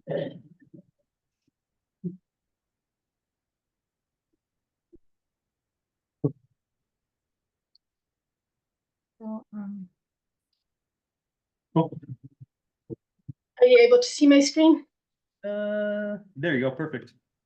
Okay, yeah, so our team is led, and Shanita again will go over some of these slides, but our team is led currently by Shanita and alongside with Ralph. I oversee a team of 6 current research administrators. We are in the process of going over this restructure and trying to see if this approach will work well for the various divisions. But the goal is to have 3 research administrators working for each of 2 divisions in 3 different teams. It supported alongside with our finance team led by Morgan, Jenny, and Shanae. Our team 1 would be the environmental health and epi and genetics teams. We are currently recruiting for the research administrator. I interviewed a couple of really good candidates and hoping to move those forward. We have Ashley Thompson, who comes to us from Cedars and starting on August 29th. And then we have Juno Ha, who currently already supports the division of epi and genetics. Team 2 would be HBR and bioinformatics, led by Jose Morales, who currently supports already HBR. We're still in the process of getting the final approvals for the associate RA, and Anastasia Carter just started a couple of weeks ago, who would also support both HBR and bioinformatics. Team 3 would be biostats and global health, led by Jin Kim, who's currently the pre-award contact for all divisions. So we're going to be doing some of the switch. But then we have Iris Lee, an associate RA, who is currently supporting primarily biostats, and Marilyn Acob, who primarily currently supports global health. And so we'll be sharing some of these assignments as we transition into that structure. But currently the way we're distributed is in the pre-award space, with again Jin Kim being the point of contact. Anastasia is in training. And then the post-award space, we have each of the RAs that I previously mentioned, with environmental health having temporary assignments that are distributed amongst the current RAs due to our short staffing. And so I will share some of this detail later on, but we have the temporary assignments of each of the environmental health listed here. And again, I'll distribute this after the meeting. Any questions? Hi there, this is David. Thank you very much for that organizational structure. Given the numbers, I just have a question about future growth and understanding why we're currently thinking that 3 people might be enough for 50 faculty. Thank you so much for bringing. If I saw those numbers correctly, and specifically talking about the one of the team 3, but there are other numbers that are roughly around that. Thank you actually for bringing that up, because it is currently one of the battles that I'm fighting. The current workload that our research administrators have is excessive, to say the least. One of the things that I am actively doing is looking at just metrics across not only our university, but across other universities. And I mean, research administration staff tend to get overloaded, but what I've seen in this department currently, it's just way beyond excessive. And that is where we're also looking at not only the number of faculty that are being supported, but also the complexity of the portfolios. We have several center grants, we have several program projects, and all of your usual R's and U's, and our team is small. And so we're working with both HR and the School of Medicine to really push for additional growth in our research administration teams that parallels the growth in our department. Because we face not only, I mean, the frustration of the faculty in responsiveness, but also, you know, a lot of compliance issues, a lot of delays in financial reporting, in progress reports. And so it is one of the my top priorities, and Shanita is partnering definitely with me on this, in just making a case for growth in our research and administration space, in our staffing, so that we can appropriately support the growth of the research in the department, and also just the ongoing research that exists. So thank you, and I appreciate your position because it's not easy. So thank you for all that you do and getting that. Let us know how we can help you expand that, because that is probably, if not the major issue. I think on the research administration side is just sort of, people power on that side. As a historical thing, when USC Keck HR switched kind of the research admin 10 to 15 years ago, when they did the comparable, they looked at departments that were not similar to what we do in terms of soft money and putting in grants in terms, so clinical departments are not the ones to look at in terms of ratios of research to see nodding heads, so all in there, but good luck. No, thank you, because that has been the reply that I have gotten is these research administrators support a lot, in the clinical space, but again, it is not translate. We're not talking, apples to apples, and so I will definitely be reaching out to several of you to, as I put together some metrics and just look to make a case for this, and as I'm getting some of the pushback, just to prepare a good strategy and approach to help fix this.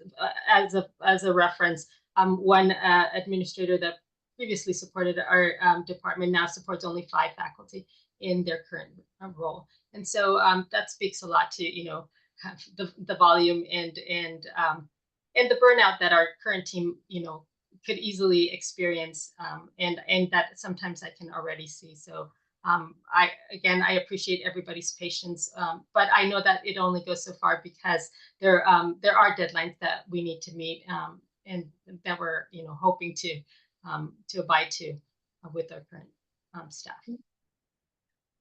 Thank you. Thank you, Martha. Oh, Ralph has a. Yeah, I just wanted to quickly follow up on the comment about appropriate research administration staffing. I mean, this is a real issue, and it was even worse when I first arrived. The first 3 positions that I requested was for research administration.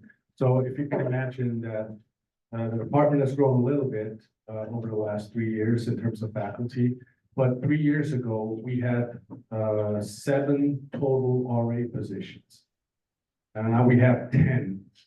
We will continue to make the requests for additional research administration staff because it's critical to what we do as a department. And if faculty don't feel like they're supported at that level, that's not good.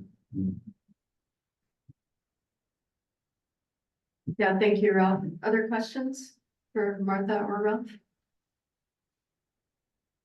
Yeah, so just to underscore, our research administrators are really overworked right now. So if you want anything done, you should request it way in advance. Like as soon as you know that you're going to apply for a grant, tell Jen or your pre-award person, because they get slammed, especially around like NIH deadlines. They have to submit like 10 grants in one day.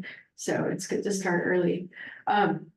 So any more administrative questions? Oh, Ralph. Oh, thank you, Ralph. Ralph's going. Thank you all. Thank you, Ralph.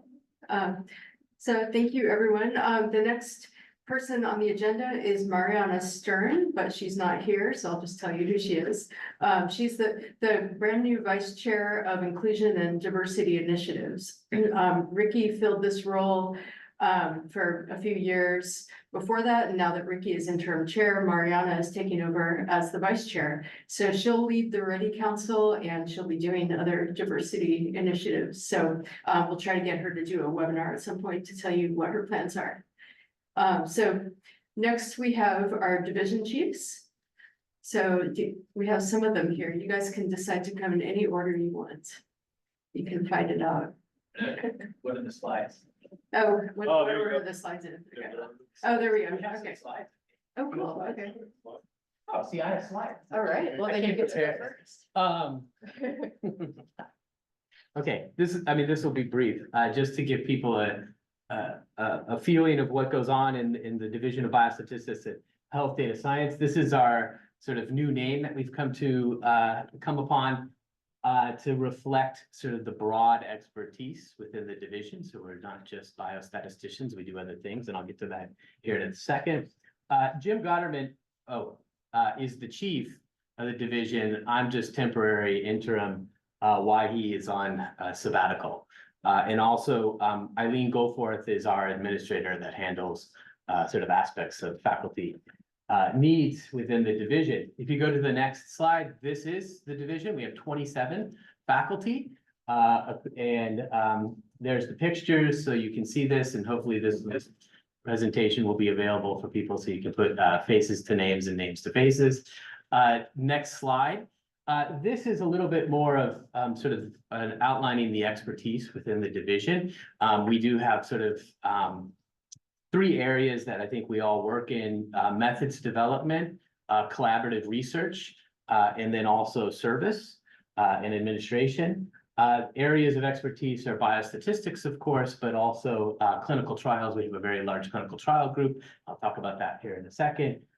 Traditional areas of expertise in terms of methods development has been statistical genetics and genomics, as well as methods for environmental statistics. And then more recently, I think over the last 10 years, developing areas of data science, and we also do AI. We are typically a little hesitant to call it AI because I think that term's a little overused, but we should call it that because it's a good marketing tool. So what we do is AI. Going over on just the activities of the division, we do have a large education program within the division that then cuts across the department. That includes the MPH program with a concentration in biostatistics and epi, MS in applied biostatistics and epi, MS in biostatistics. We have a new MS in public health data science, and then of course a PhD in biostatistics with several areas of focus within that. Again, we have other programs for the summer. One that I'll point out is LA's Best at USC. This is a program for undergraduates from underrepresented minorities to really increase sort of the number of individuals that are participating in data science and biostatistics. And it's been a very successful program over the last 4 or 5 years that we've had it. And that's Kim Siegman and Juan Pablo Luinger that head that up. Again, biostatistics collaboration. Many of us, or almost all of us, have sort of one-on-one collaborations with faculty within the department or within the School of Medicine or even within the university. That's one way that I think has been a hallmark of this division. I've been here 23 years, and I think that really separates out our division of biostatistics from sort of typical biostat programs, is really this close collaboration between sort of applied investigators, the epidemiologists, the clinicians, and then the methods development. And having that, I have been on several grants where I sort of am in charge of the aim 3 of the grant, which is sort of novel methods within the applied context. But we also have a lot of sort of formal collaboration groups. One of note here is the Children's Oncology Group, because many in our department don't know that they might exist. Michelle here is representing them. So the Children's Oncology Group is a group across the country of about 100 or so institutions that contribute to children's oncology type of research. And the main statistical group is here at USC, headed by Todd Alonso, and we have 8 faculty that serve with that, and they're all world experts in sort of clinical trial design. And so they participate a lot in that, but fortunately, they also participate in our teaching program. We also have 2 formal cores that are part of the University of the Med School, the Data Science Core at Norris Comprehensive Cancer Center, and then also that's headed up by Ming Lee, and then Wendy Mack heads up the biostatistics, epidemiology, and research design that's part of our CTSI. And those are cores where investigators from across the school can come and get sort of initial biostatistics support, but then that needs to grow into a collaboration, and that's the best model there. I'll just touch upon methods research because that is one of the main areas that the faculty spend a lot of time on. We are one of, or if not the only biostatistics group in the country that has a program project grant for integrative methods analysis. So we are very sort of known in that area. This is in sort of genomic epidemiology for that. And then we also have many other R01 level sort of methods grants that go from sort of pure methods to also being very applied in that realm. So I'll end there. If there are any questions, comments, thoughts. you need biostatistics help, please come visit. All right.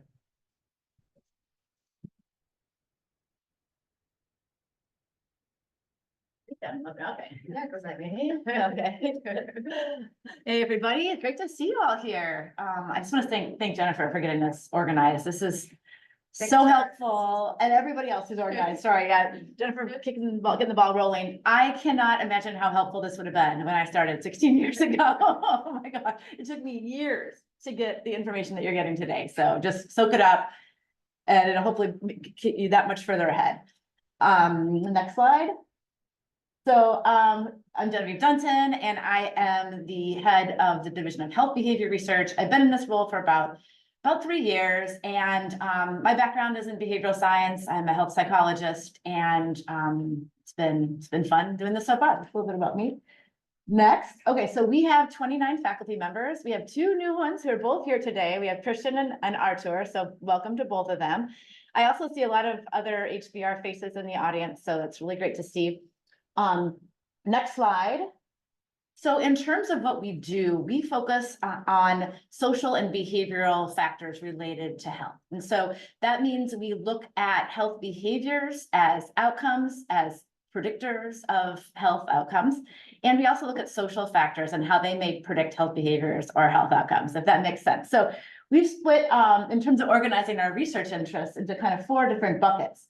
So we have our faculty examine a range of different determinants of health behaviors and health outcomes. So you can see here anywhere from biological influences, neurological, stress, affect, adverse childhood experiences. We look at a lot of psychological, motivational, cognitive types of factors. We also look at higher level sociological influences, the built environment, social determinants of health and policy. All of those in relation to a number of different health behavior risk factors and health behaviors themselves. So cancer screening, health services, we look at addiction, sciences, substance use, look at obesity, physical activity, diet, nutrition, sleep. We also look at risky sexual behaviors that can increase risk for infectious disease, also mental health. Okay, so those are the kind of 2 main buckets there, but to do that, to look at those relationships and associations, we use a number of different types of methods and measurements. This is really nice. This is where the overlap and collaborations with David Conte and the Division of Biostatistics come into play. But we have faculty that are experts in social network analysis. We do a lot of work with social media, social media analysis, spatial analyses, ecological momentary assessment, real-time mobile data, wearable sensors, and other types of wearable devices. Expertise in longitudinal analysis, qualitative methods, kind of goes on. Intervention development. We have a strong emphasis on community-based participatory research and community-engaged research, as well as tobacco regulatory science. And we also have faculty that do experimental laboratory science, so doing various biobehavioral manipulations in lab settings with addiction science and in sedentary behavior and physical activity. Wide range of populations, you can see them all there. Okay, so we have a number of different labs and research groups here, and they all have, you can check out our website, you can click on links to each of these individual lab research websites. Next slide. And we also support a range of educational programs, including the PhD in health behavior research, the MPH, and particularly the community health promotion track. We have a Master's of Addiction Science. That's where Jessica Barrington-Thomas is very involved in co-leading that program. We also are involved in the Bachelor of Science in Health Promotion and Health and Disease Prevention at the undergrad level. So we have faculty that teach across all those divisions. We do a monthly webinar called Inside Out, where we are spotlighting our own faculty for the outside world. And this is, and the goal of this is to increase their visibility to researchers across the US and worldwide. And that's very important for our junior faculty in terms of building their reputation, building the reputation across networks for people to help support their promotion. So when you go out for promotion, you need letters of support from 10 people outside USC. And this is to help build that. So we have upcoming faculty who are speaking in the next few months. So check us out. It's on Fridays, 12:30 to 1:30 on the second Friday of the month. And this already was said, but my other hat is to serve as our Director of Wellbeing for the department and represent us at the in the KEC Wellbeing Committee. So we are promoting standing and moving at work, a number of other health initiatives. And I think last slide might be, Janae is our HBR admin. She's wonderful. She supports us. If you want to contact or set up a meeting with me, that's just reach out to her. And I think that's it. I don't want to take any more time. Thanks. Thank you, Thank you, Genevieve. So now we have Miles. And, oh, Alyssa, do you have a question? This is more of a shameless plug. So Jeff Barrington-Trumas and I, over the past year, have developed our lab, the Rebel Research Lab, Real World and Evaluation and Behavioral Epidemiology. And we're having a launch party on Wednesday, September 4th.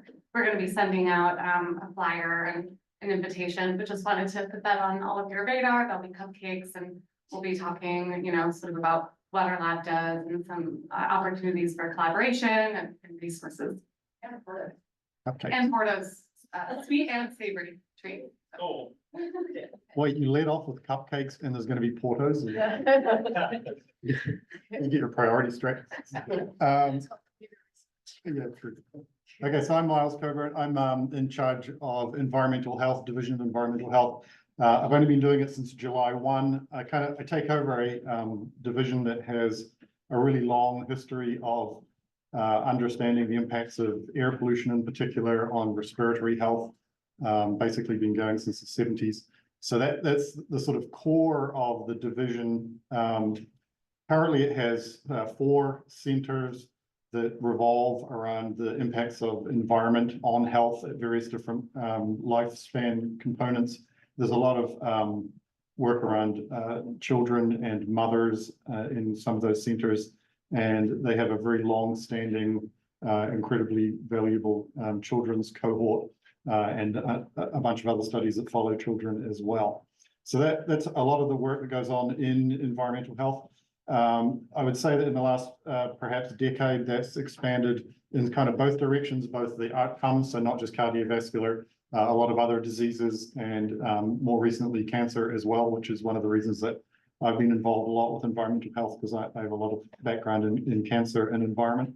But then at the other end, also looking at other exposures. So trendy topics at the moment, water quality, PFAS, forever chemicals and things like that. There's a lot of work going on there too.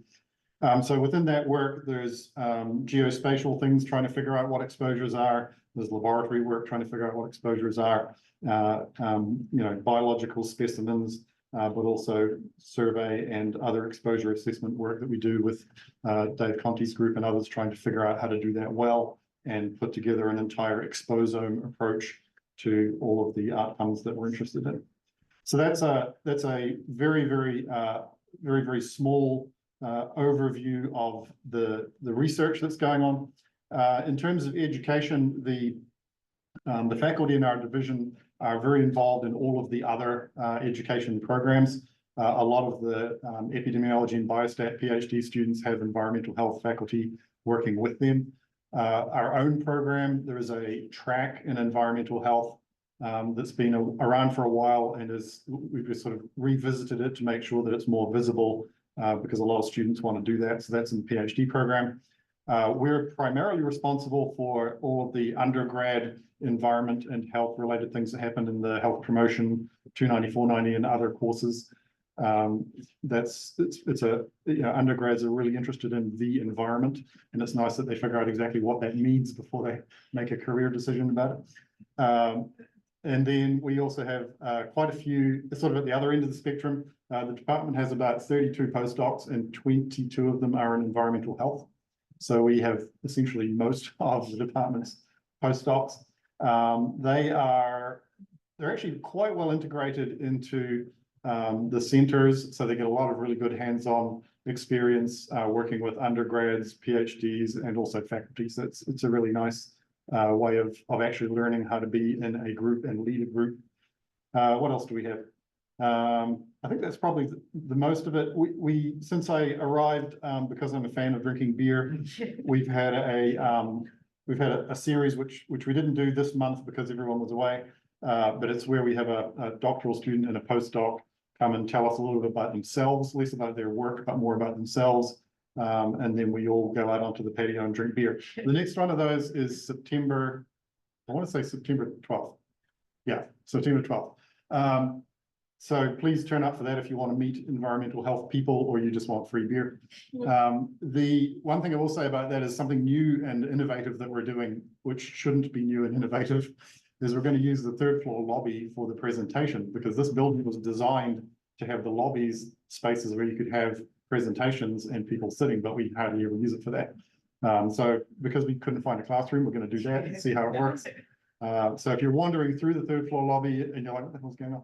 Then just stop and pretend that you came there for that presentation, and that'll earn you beer. And it's not widely known yet, but it will be soon. My office is on the second floor on the corner. It's a great place to sit and watch coyotes. There's a sofa in there. The door is never locked, and there is beer in the fridge as well. So if you find that you need a break from everything and you want to go watch coyotes, feel free, but not first, just in case I'm in there doing something. So yeah, any questions? We have a web page as well, which I notice is actually surprisingly up to date for a USC web page. I don't think I'm on it yet, but other than that, it's pretty up to date. What about, oh yeah, one other highlight of environmental health.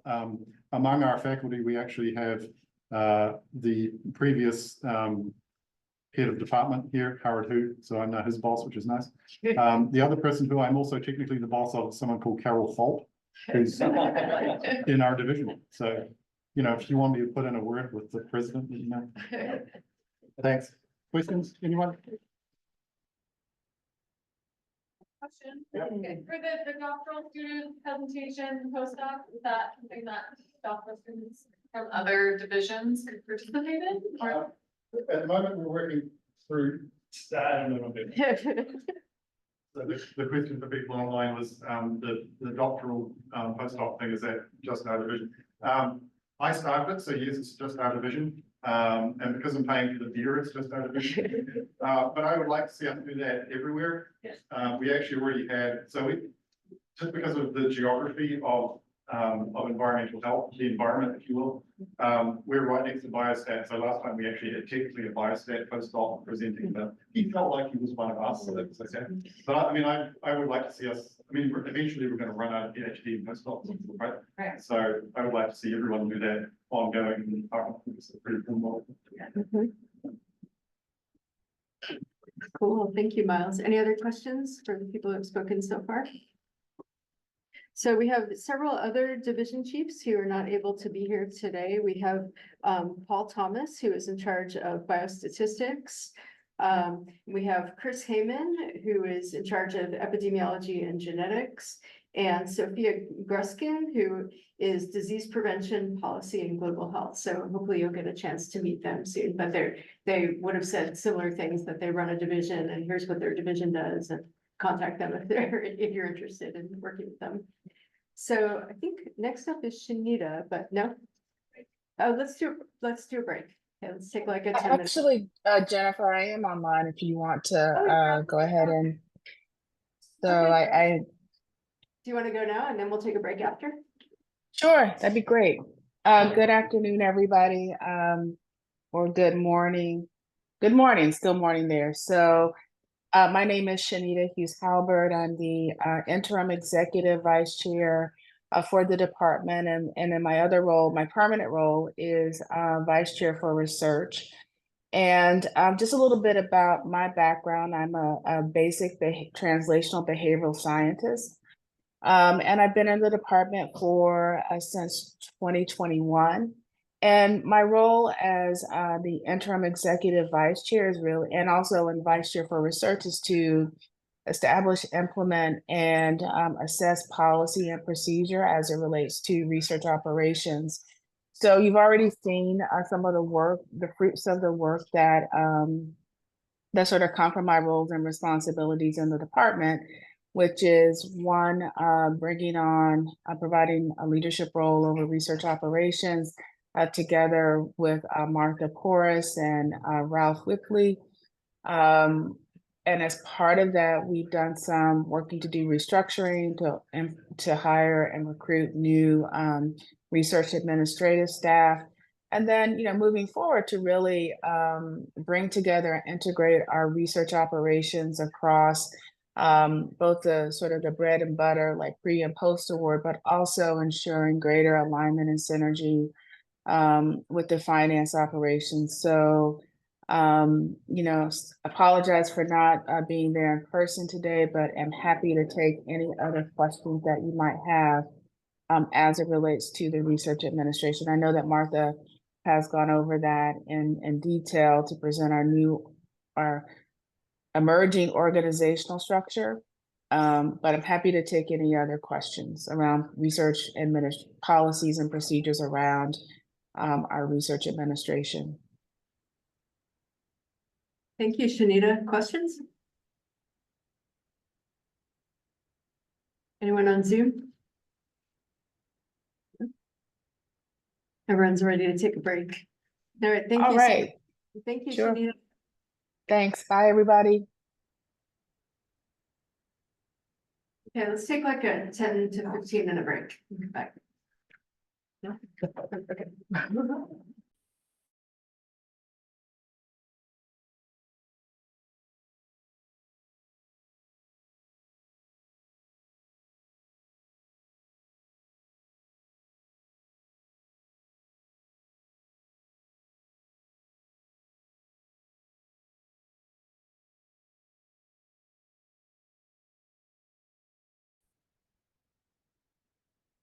Okay, welcome back, everyone. Our recording is back on. Roberta McKean-Cowden unfortunately wasn't able to come.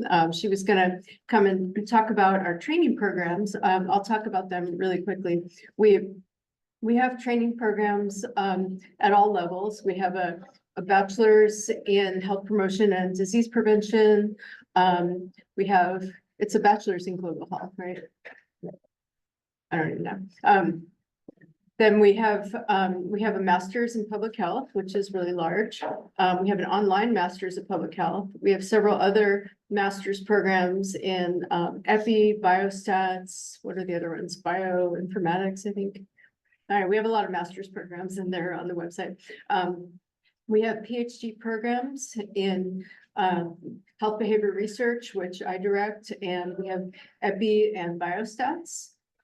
If we have time later, we can talk about like how to work with an RA. We did do a webinar about how to work with students, so I can send that out for people who haven't seen it yet. But that's the summary of our training programs, and hopefully Roberta will be able to come and present to everyone at some point to give you more information. Okay, so now we have Laura Ferguson. Oh, Miles. I have a question. Oh, no, I don't know the answer. What's your question? If I was new faculty who had just arrived, Mhm. how do I find out which PhD student would like to work with me? Oh, that's a good question. So you can, if you want to bring in a new PhD student, you can tell the program director.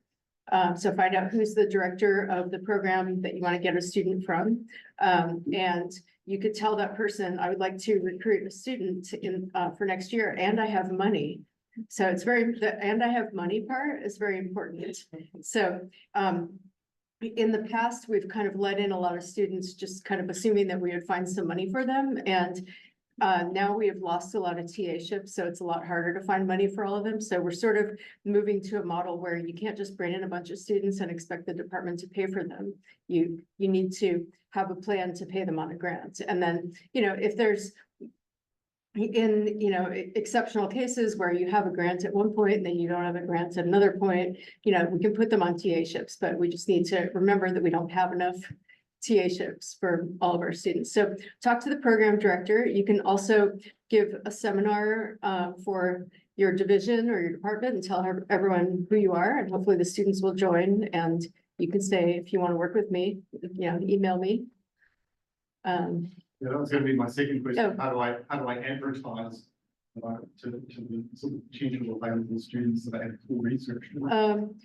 Well, if you want to advertise it to the HBR students, you can send me a little blurb and I'll send it out to my listserv. If you want to do that for epi or biostats, I would just send it to the program director. And let's see, and you can, I mean, you can put posters up, send out an email to everybody. Oh, Renee and Robbie are our main student advisors. So if you ever want to send out a communication to all those students, you can send it to them. You know, if you say, I have an RA-ship available, the person has to have these skills, you know, you can send that to Renee or Robbie and they'll send it out to all the students and then the students will contact you. Okay, go there. This is building off of Matt's question, so it's been confusing to me, sort of, you mentioned these program directors. Yeah. So can you talk about the structure of, like, for example, doctoral students, does each division have a program, like, who are these program directors? So who are we reaching out to? Oh, okay, we have, let me see if I even know. We have, me for HBR, we have Joe Weimels for EPI, and biostats is Sandra, or, oh.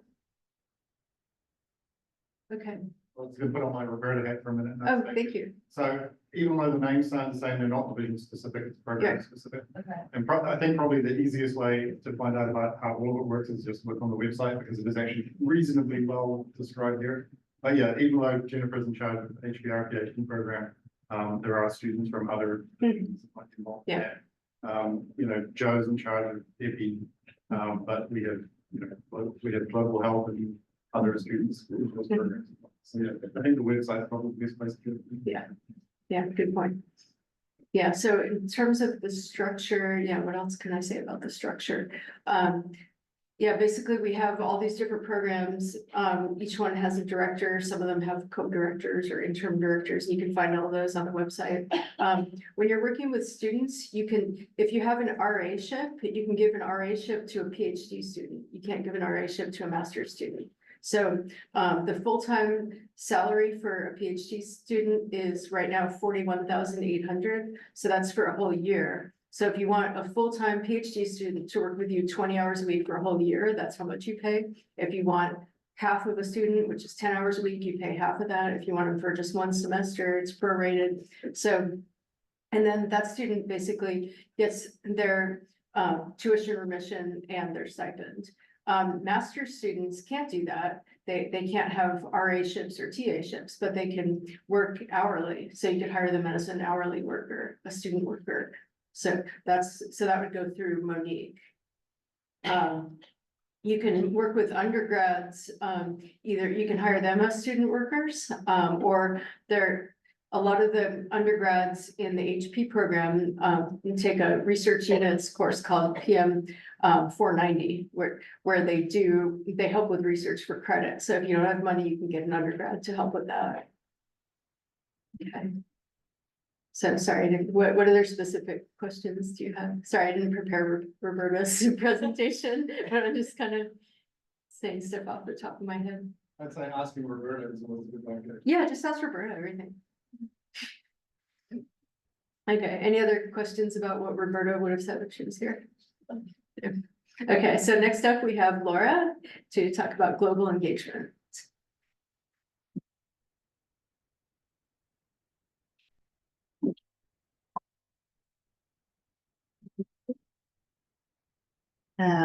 Thanks, Jennifer. Hi, everyone.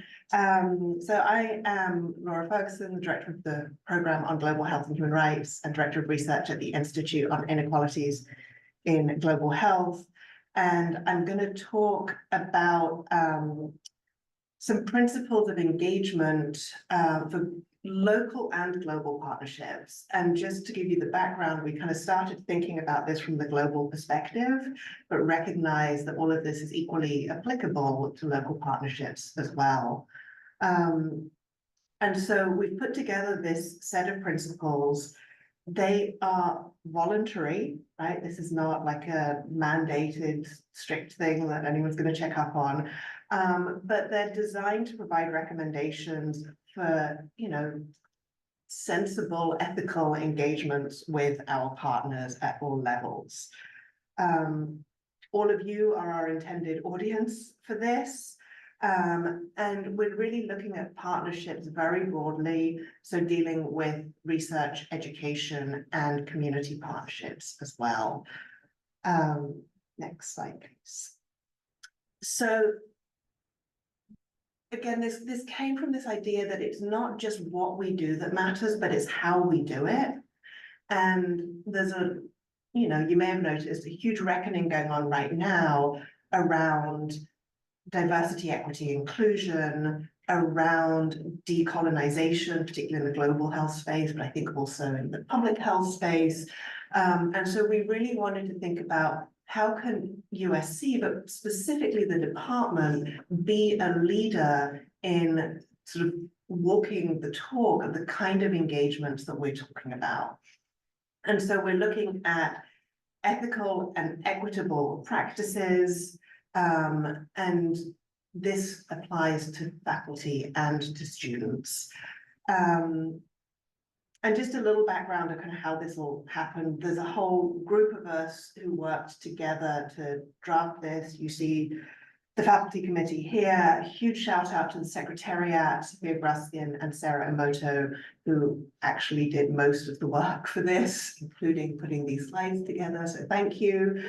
But this team worked together for, it's been almost 2 years now to get to where we're at now. Next slide, please. So again, just sort of briefly, I wanted to touch on the process so that you can see how we got to where we are. And this all sort of started with conversation between then Chair Howard and Sophia about why these kind of principles seemed really necessary. Then we came together as a committee, and one of the first things that we did was to look and see what are other institutions doing, right? Let's not reinvent the wheel. Who other people actually doing this well already? And there are a ton of people, academic institutions, doing a lot around this. So we really tried to draw from that, but then tailor it to us and of course, try to make it better. So it's been a very iterative process where the committee has the secretariat has drafted, the committee has reviewed, and then it's gone to various different groups of people to review. So first of all, it was all the vice chairs within the department. Then next slide, please. We sent it out to some of our international partners to get their take on how they would feel as people on the other end of these principles. And then it went through the executive committee, and the draft principles were shared with full faculty in May, I think. And so now we're at the stage where we've got finalized principles and we're figuring out their dissemination. And this is part of that. So we have 8 principles, which I think everyone can agree upon, I hope. They're listed here. I'm going to go through each of them just really briefly to give you a sense of what we mean.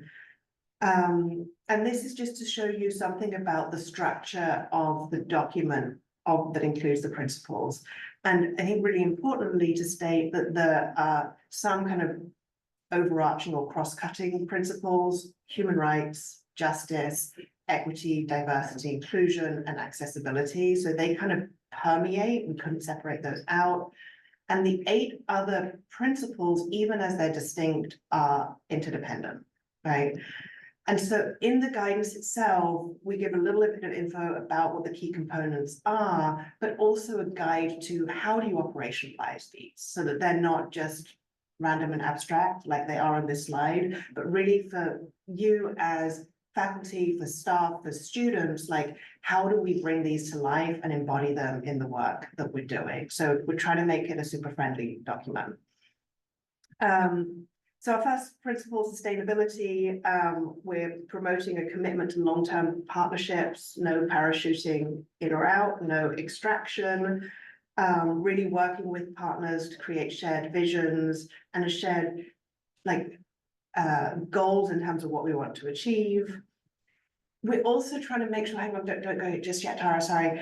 Really important, this is the understanding of existing partnerships. And this is really true, particularly in LA County, because so many of us are doing research and have community partnerships here that often organizations get calls to partner, and yet they're already partnering with other people in the department.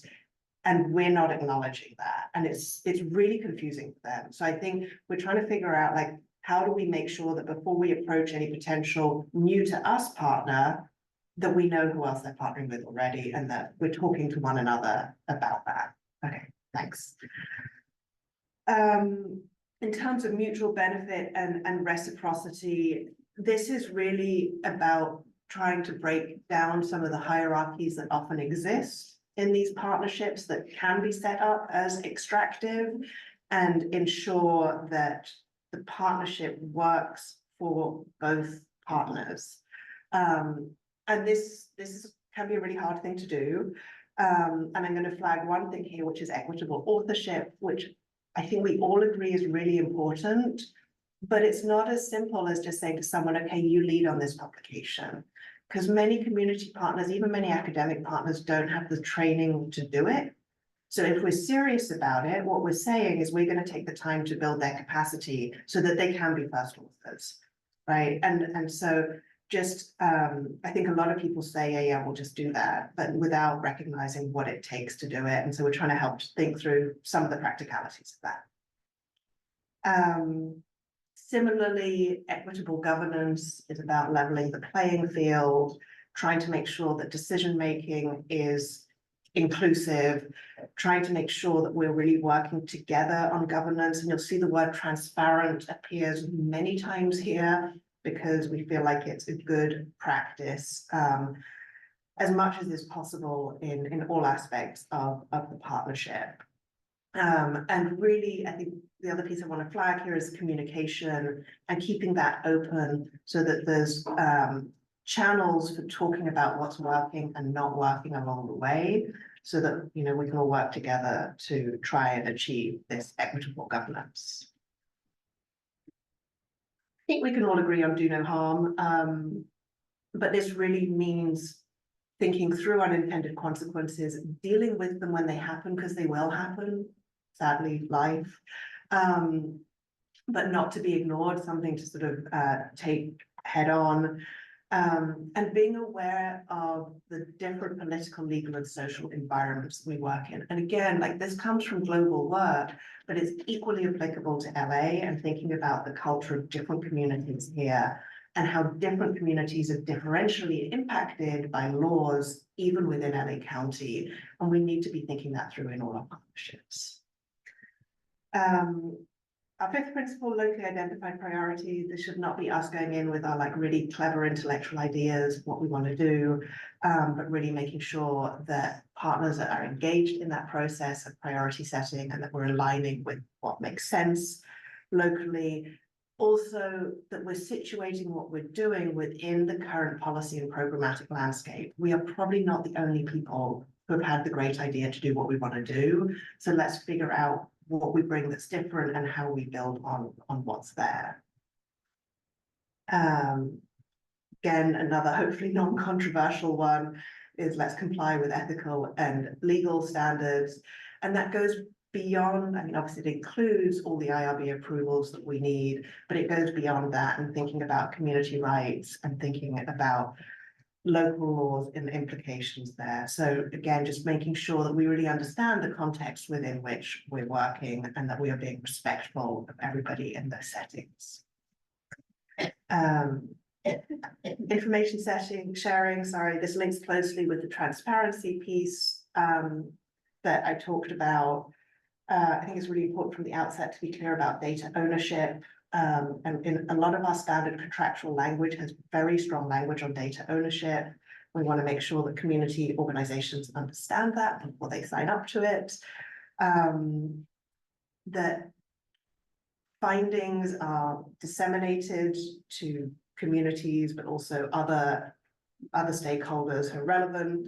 And again, that we're communicating within our department and USC as well, so that other people are aware, these are our partnerships, this is what we're doing with them, right? Super important. And then finally, accountability. There's a million dimensions of accountability. We pulled out 4 here.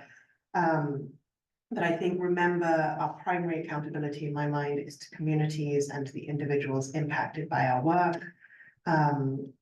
We also obviously have accountability to other partnerships, to our funders, to one another, to our own institution, like we can go through them all. But these are really important to think through for the beginning of a partnership. And again, in the document itself, there's a little bit more like how to help think through these individual components. So whistle stop tour, really sorry, trying to keep to time. But what we're doing now is we're building out a dissemination plan. So this is part of that, as I said. We do have a version of this already on the Institute website, the Institute on Inequalities and Global Health. I've put the link there for you. And we're building out plans to share all of this more systematically. But we're also not stopping here, because as friendly as we think this document is, I do think operational guidance might also be useful. And so that will be more of the how-to, and it won't just be more documents, but we're thinking about things like workshops and ways to support faculty who want to incorporate these principles into their work. So I will stop there. Thank you.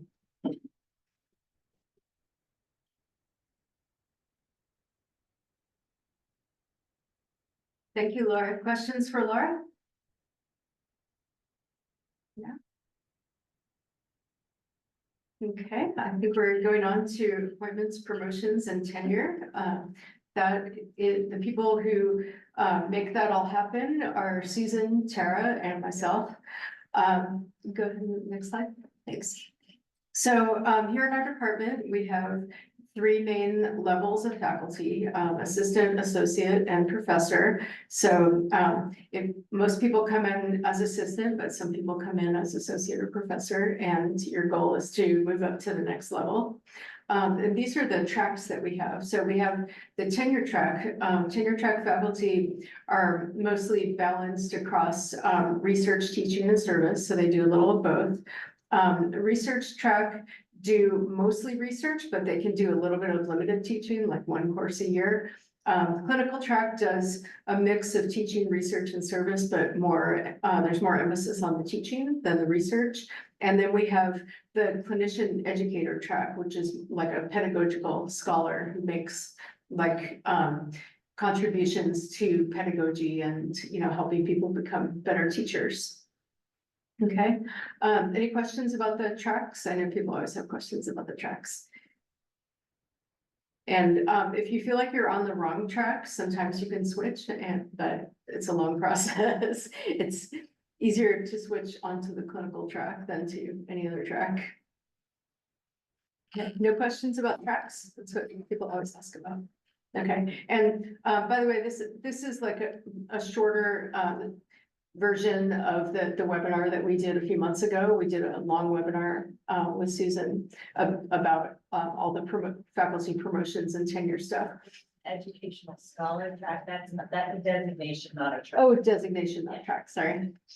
I always get that confused. Oh, no, your clinician educator is fine. Clinician educator, and yeah, that's a track, and educational scholar is a designation. Okay. And a designation means that you get a special title, and does it mean anything else? Okay, so, yeah, so if you have a designation, then you have a special title. So we did a webinar about all this stuff a while ago, and we'll probably repeat it like every year with the details of the appointments and promotions and tenure process, but I just want to go through it in kind of in summary, and then you can always ask more questions. So every assistant professor and associate professor should have a mentoring committee that consists of, you know, people that you choose. It's a good idea to choose people who are a higher rank than you because they know what it takes to get to the next level. Choose people in different research areas so they can kind of get, you know, good perspective on your research. Like, don't just choose your friends who will just tell you what you want to hear, but choose people who will be critical. And so for an assistant professor, you need to meet with your mentoring committee twice a year, and you set those up. So you need to remember to set up meetings twice a year. Associate professors, it's once a year. And, but after those meetings, so in the meeting, you'll talk with your mentoring committee, you'll talk about like what you did in the past year and what your plans are for the next year, you know, how your committee's feeling about your progress toward promotion. And then you go into the portal. So this is what the portal looks like. This is a screenshot of the portal.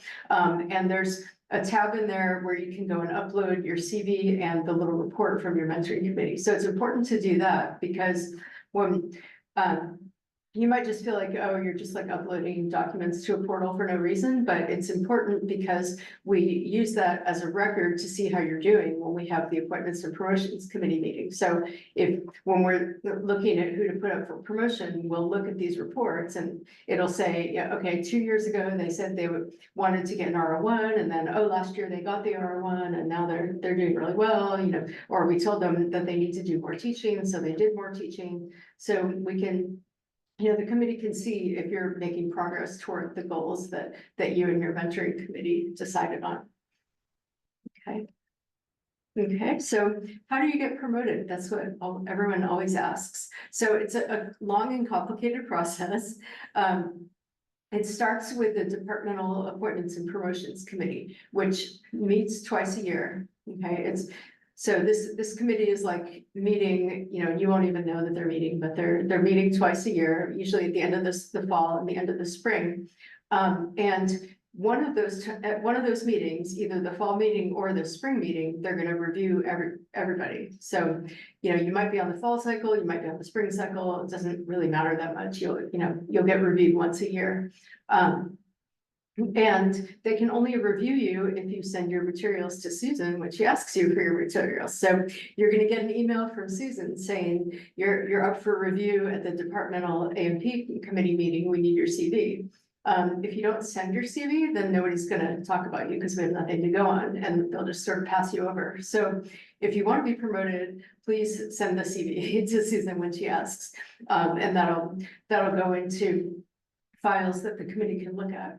Okay, so the committee is made up of senior faculty who are really trying to get people promoted. You know, they're not trying to hold you back. They're not trying to like be superior or anything, but they're trying to figure out what you need to be successful in the higher committees because they've all gone through that process before. And I know like everyone wants to get promoted, but they're not going to put you up for promotion if they know that it's not going to fly in the CAP committee or the provost committee. So they look at everything, you know, they just based on their own knowledge and previous experience, they decide who's ready to go for promotion. Okay, so you might hear, I mean, you'll get some feedback from that because every division has a representative on that committee. So after the committee meets, you should get feedback like, hey, we reviewed you and, you know, you're only in year 2, but you're doing great, you know, keep up the good work, try to get more grants, you know, maybe you should teach a class to get some teaching evals, you know, whatever, they'll give you some recommendations. And eventually, when they think you're ready to go up for promotion, then they'll say, okay, you're ready to go up for promotion and work with Susan. So then the fun starts. Then Susan starts asking you for all different materials. So Susan and Tara makes the dossiers, okay, and which is a huge process of, you know, putting together your CVs, your personal statements. They look through all your publications and they have to say like what the impact factors are of all your journals and, you know, they do a lot of research on the back end. They also send out the requests for letters. So you have to get letters from people who are not like your friends or colleagues. So it's a good idea to start kind of cultivating a list of people who could write you letters in the future, you know, people you run into at conferences, people who are, you know, your PI's colleague or something like that, just kind of have those in mind. And the department also comes up with other ones. And so Susan and Tara behind the scenes, without you knowing it, will solicit letters from these people. And it takes a while because it's hard to get these busy faculty to write letters. You know, I get these requests all the time and they usually give you a few months to write the letter. And so Susan and Tara will be doing that behind the scenes. They'll be putting everything together. They'll give you examples of personal statements and all that. You have to get your teaching evaluations together to put in the dossier. So every semester, when you get teaching evaluations, please download those and save them because they might not be findable later. It's, you know, like 5 years from now, who knows if they'll still be findable in any online system. So please keep those. Okay, did I miss anything about the dossiers? Oh, okay. Oh, Alyssa, your question? Just how this might differ for the different tracks, Mhm. 'cause I know, I think the way you described it was more for the tenure track. Yeah, for tenure track, it has to go to the departmental committee, then the CAC committee, then the provost. So there's that extra step. For research and clinical tracks, it just goes to the departmental committee and the CAC committee and stops there. One thing I wanted to Mhm. also say is. Yeah, I would say If it. anyone is hired at the Mhm. associate, Mhm. okay, if anyone's hired at the associate level or above, a full dossier will need to be put together. Oh, And for you'll your get a appointment. visiting title in the meantime. Okay. And then, but if you're on the research or clinical track, we actually have to put it together before you can be hired. Okay. Yeah. Okay, oh, so for just tenure track, you'd start out visiting and then you would If you're at the associate level. associate, okay, cool, thank you. Okay, next slide. Okay, so, this is the departmental committee right now. Each division has a representative. Bioinformatics has Paul Thomas, Biostats has Kim Sigmund, Disease Prevention and Global Health has Sophia Gruskin, Environmental Health has Carrie Breton, and Carrie is also, That's what? not gonna be Miles. Oh, it's not gonna be Miles. Who is it gonna be? Oh, it is? Oh, it's gonna be you. Oh, cool, okay. Carrie's gonna be Miles. Okay, Carrie's gonna be Miles. So then, Miles, are you gonna be the person who's also gonna go to the CAT committee, or is that gonna be Carrie? Okay, Sorry. okay, so Miles is environmental health. Carrie is the one who takes your stuff to the CAT committee. Epidemiology is Mariana Stern.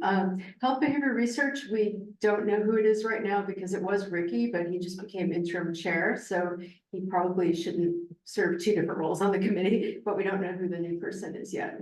I've asked him, I'm eagerly awaiting the answer. So hopefully we'll know soon. So after you submit your materials, Susan and Tara are working behind the scenes to get letters. They're gonna ask other leaders in the field who could be nominated by like your division chief or something. You're not supposed to tell them who to get letters from, but like if a rumor kind of comes to them, they might use that information. But they'll also be asking you, like your senior colleagues and your division chief, who might be good letter writers. They also ask some of your students because they get student letters. And then all that stuff goes into this big dossier, and then I write a letter summarizing it, Ricky writes a letter summarizing it. There's a whole bunch of letters in there, a whole bunch of tables, a whole bunch of documents. You have your personal statement, your diversity statement, you can have a COVID impact statement. There's all these different things that go in there. So Tara will put all those things together, and then Carrie Breton will present you to the KSOM committee. So she's in charge of that. She's been doing it for a long time, so she's very good at advocating for our faculty. And then after that, if it passes the KSOM committee, if you were on any track except the tenure track, then if the KSOM committee approves, then you'll get promoted. If you're a tenure track, it has to go to the provost, so there's one more step.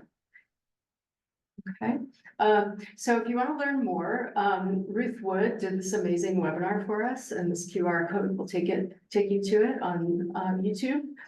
So it's really a good resource to tell you all the steps. We also have our little webinar that kind of overlaps with Ruth's, and I think we're gonna re-record that.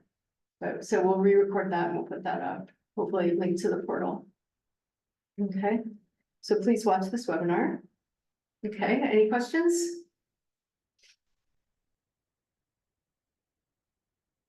Oh, you guys like always have questions by email. Everyone's like, how do I get promoted? No, okay. Any questions on Zoom? Okay, oh, listen. Like average time from assistant to associate promotion? 7-ish years. But I mean, if you're really special, you can go up early, but they don't want you to go up too early because then they really scrutinize you. Cause they don't really want people going up early, so if you try to go up in like year 3 or 4, they'd be like, oh, we don't have to deal with this person yet. You know, but around, year 5-ish, 6-ish, you'll start preparing. So the committee does look at that, and the departmental committee will look and say, oh, this person like needs to get promoted, so they're not up and out. So they'll focus on the people who are the biggest emergencies first, and then we'll go down to the other ones. Okay, Miles? But what's the relationship between your mentoring committee getting promoted and getting annual raises? The annual raises, I have no clue. There. Okay, so well, basically your mentoring committee will say you're great. Your annual review will say you're great. You can get promoted, and then you get a crappy raise. Sorry. No, it's actually, the raise one is a red herring, but the. Yeah. So, yeah, you have a mentoring committee that gives you good input on things you should be working on. Yeah. you should be working with. Is that material presented to the AP committee as evidence of what you are and aren't doing and what you did? Yes, that's the job of the departmental rep. So they will present you and to the committee, and they'll say, oh, Miles's committee told him to teach more, and he did, and look, he got good reviews, or Miles's committee told him to get a grant and he got one, that kind of thing. And, sometimes there's like a disconnect between what the committee says and what the mentoring committee says and what the departmental committee says. So, we resolve those issues. Someone was told one thing by their mentoring committee, and then the CAC committee thinks they should do something else. We'll all talk about it and try to come up with a consistent message.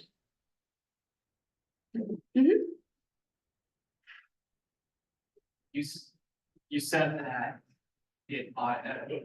people are automatically reviewed annually. Yeah, How soon does that start after you are appointed? pretty much every year, isn't it? I mean, maybe. Okay, yeah. You want me to check? Oh, yeah. Yeah, Susan, how is it decided who's on the fall cycle and who's on the spring? Just random? Yeah. Okay. Cool. Okay, so you'll be on one of those cycles and you'll stay on that cycle. Yeah, but you should get feedback every year. And you also get feedback at your annual review, which is a totally separate process for appointments and promotions. In that, the chair will, at the end of each year, hopefully not over the Christmas holidays, because that's annoying. They've been trying to do it earlier. So sometime in December, the chair will send out a form that you have to fill out that says like, how many papers did you publish? And how many grants did you get? And what did you teach? And little text boxes to write about your achievements. So that is separate, and that determines your raises, but that's not really tightly aligned with appointments and promotions. It's a whole separate process that I wish I had control over, but I don't. So if you get a bad raise, that's up to Ricky and Ralph and those guys. And the problem with that is, I mean, it's really sad, but the problem with that is that CAC actually gives us a limit on what raises we can give people. So like, even if you have enough grant money to get like a 5% raise, CAC might just say, nope, the cap on raises is 3%. And then, so sometimes the department will recommend a good raise and then CAC lowers it. So that's totally out of our hands, unfortunately. And that it does happen. So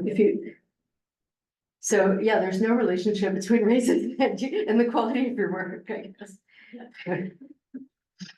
They also give bigger raises to junior people and smaller raises to senior people to kind of keep the salaries, from getting too spread out, which is good for junior people, not so good for senior people. Other questions?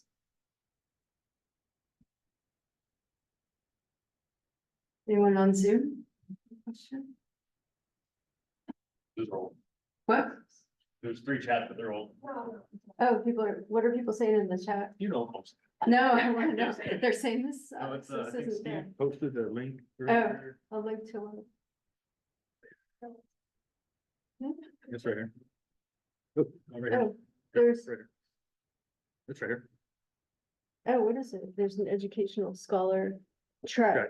It's a designation, right? Yeah, that's what we get. Yeah, okay, So, got it, okay. Educational scholar is a designation, not a track. Clinician educator is a track and not a designation. Other questions? Okay, who do we have next? I lost my agenda. Let's see. Oh, lunch. Wow, that's it.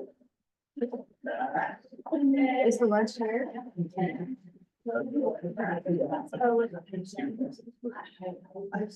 Oh, yeah. Oh, yeah. Susan and Tara are on the agenda. You guys are on the agenda. You don't want to talk? You're just hanging out? Oh, okay, thank you. And I'm often wrong because I'm new at this position also, but I'm learning from Susan and Tara. So do you guys have, when does the lunch come? It's already done. Wow, okay, everyone go get lunch, and if you have questions, just ask us. Yeah, enjoy the free lunches when you can get them. For sure. Yeah. I'm gonna just leave it up. Yeah. Yeah. Okay.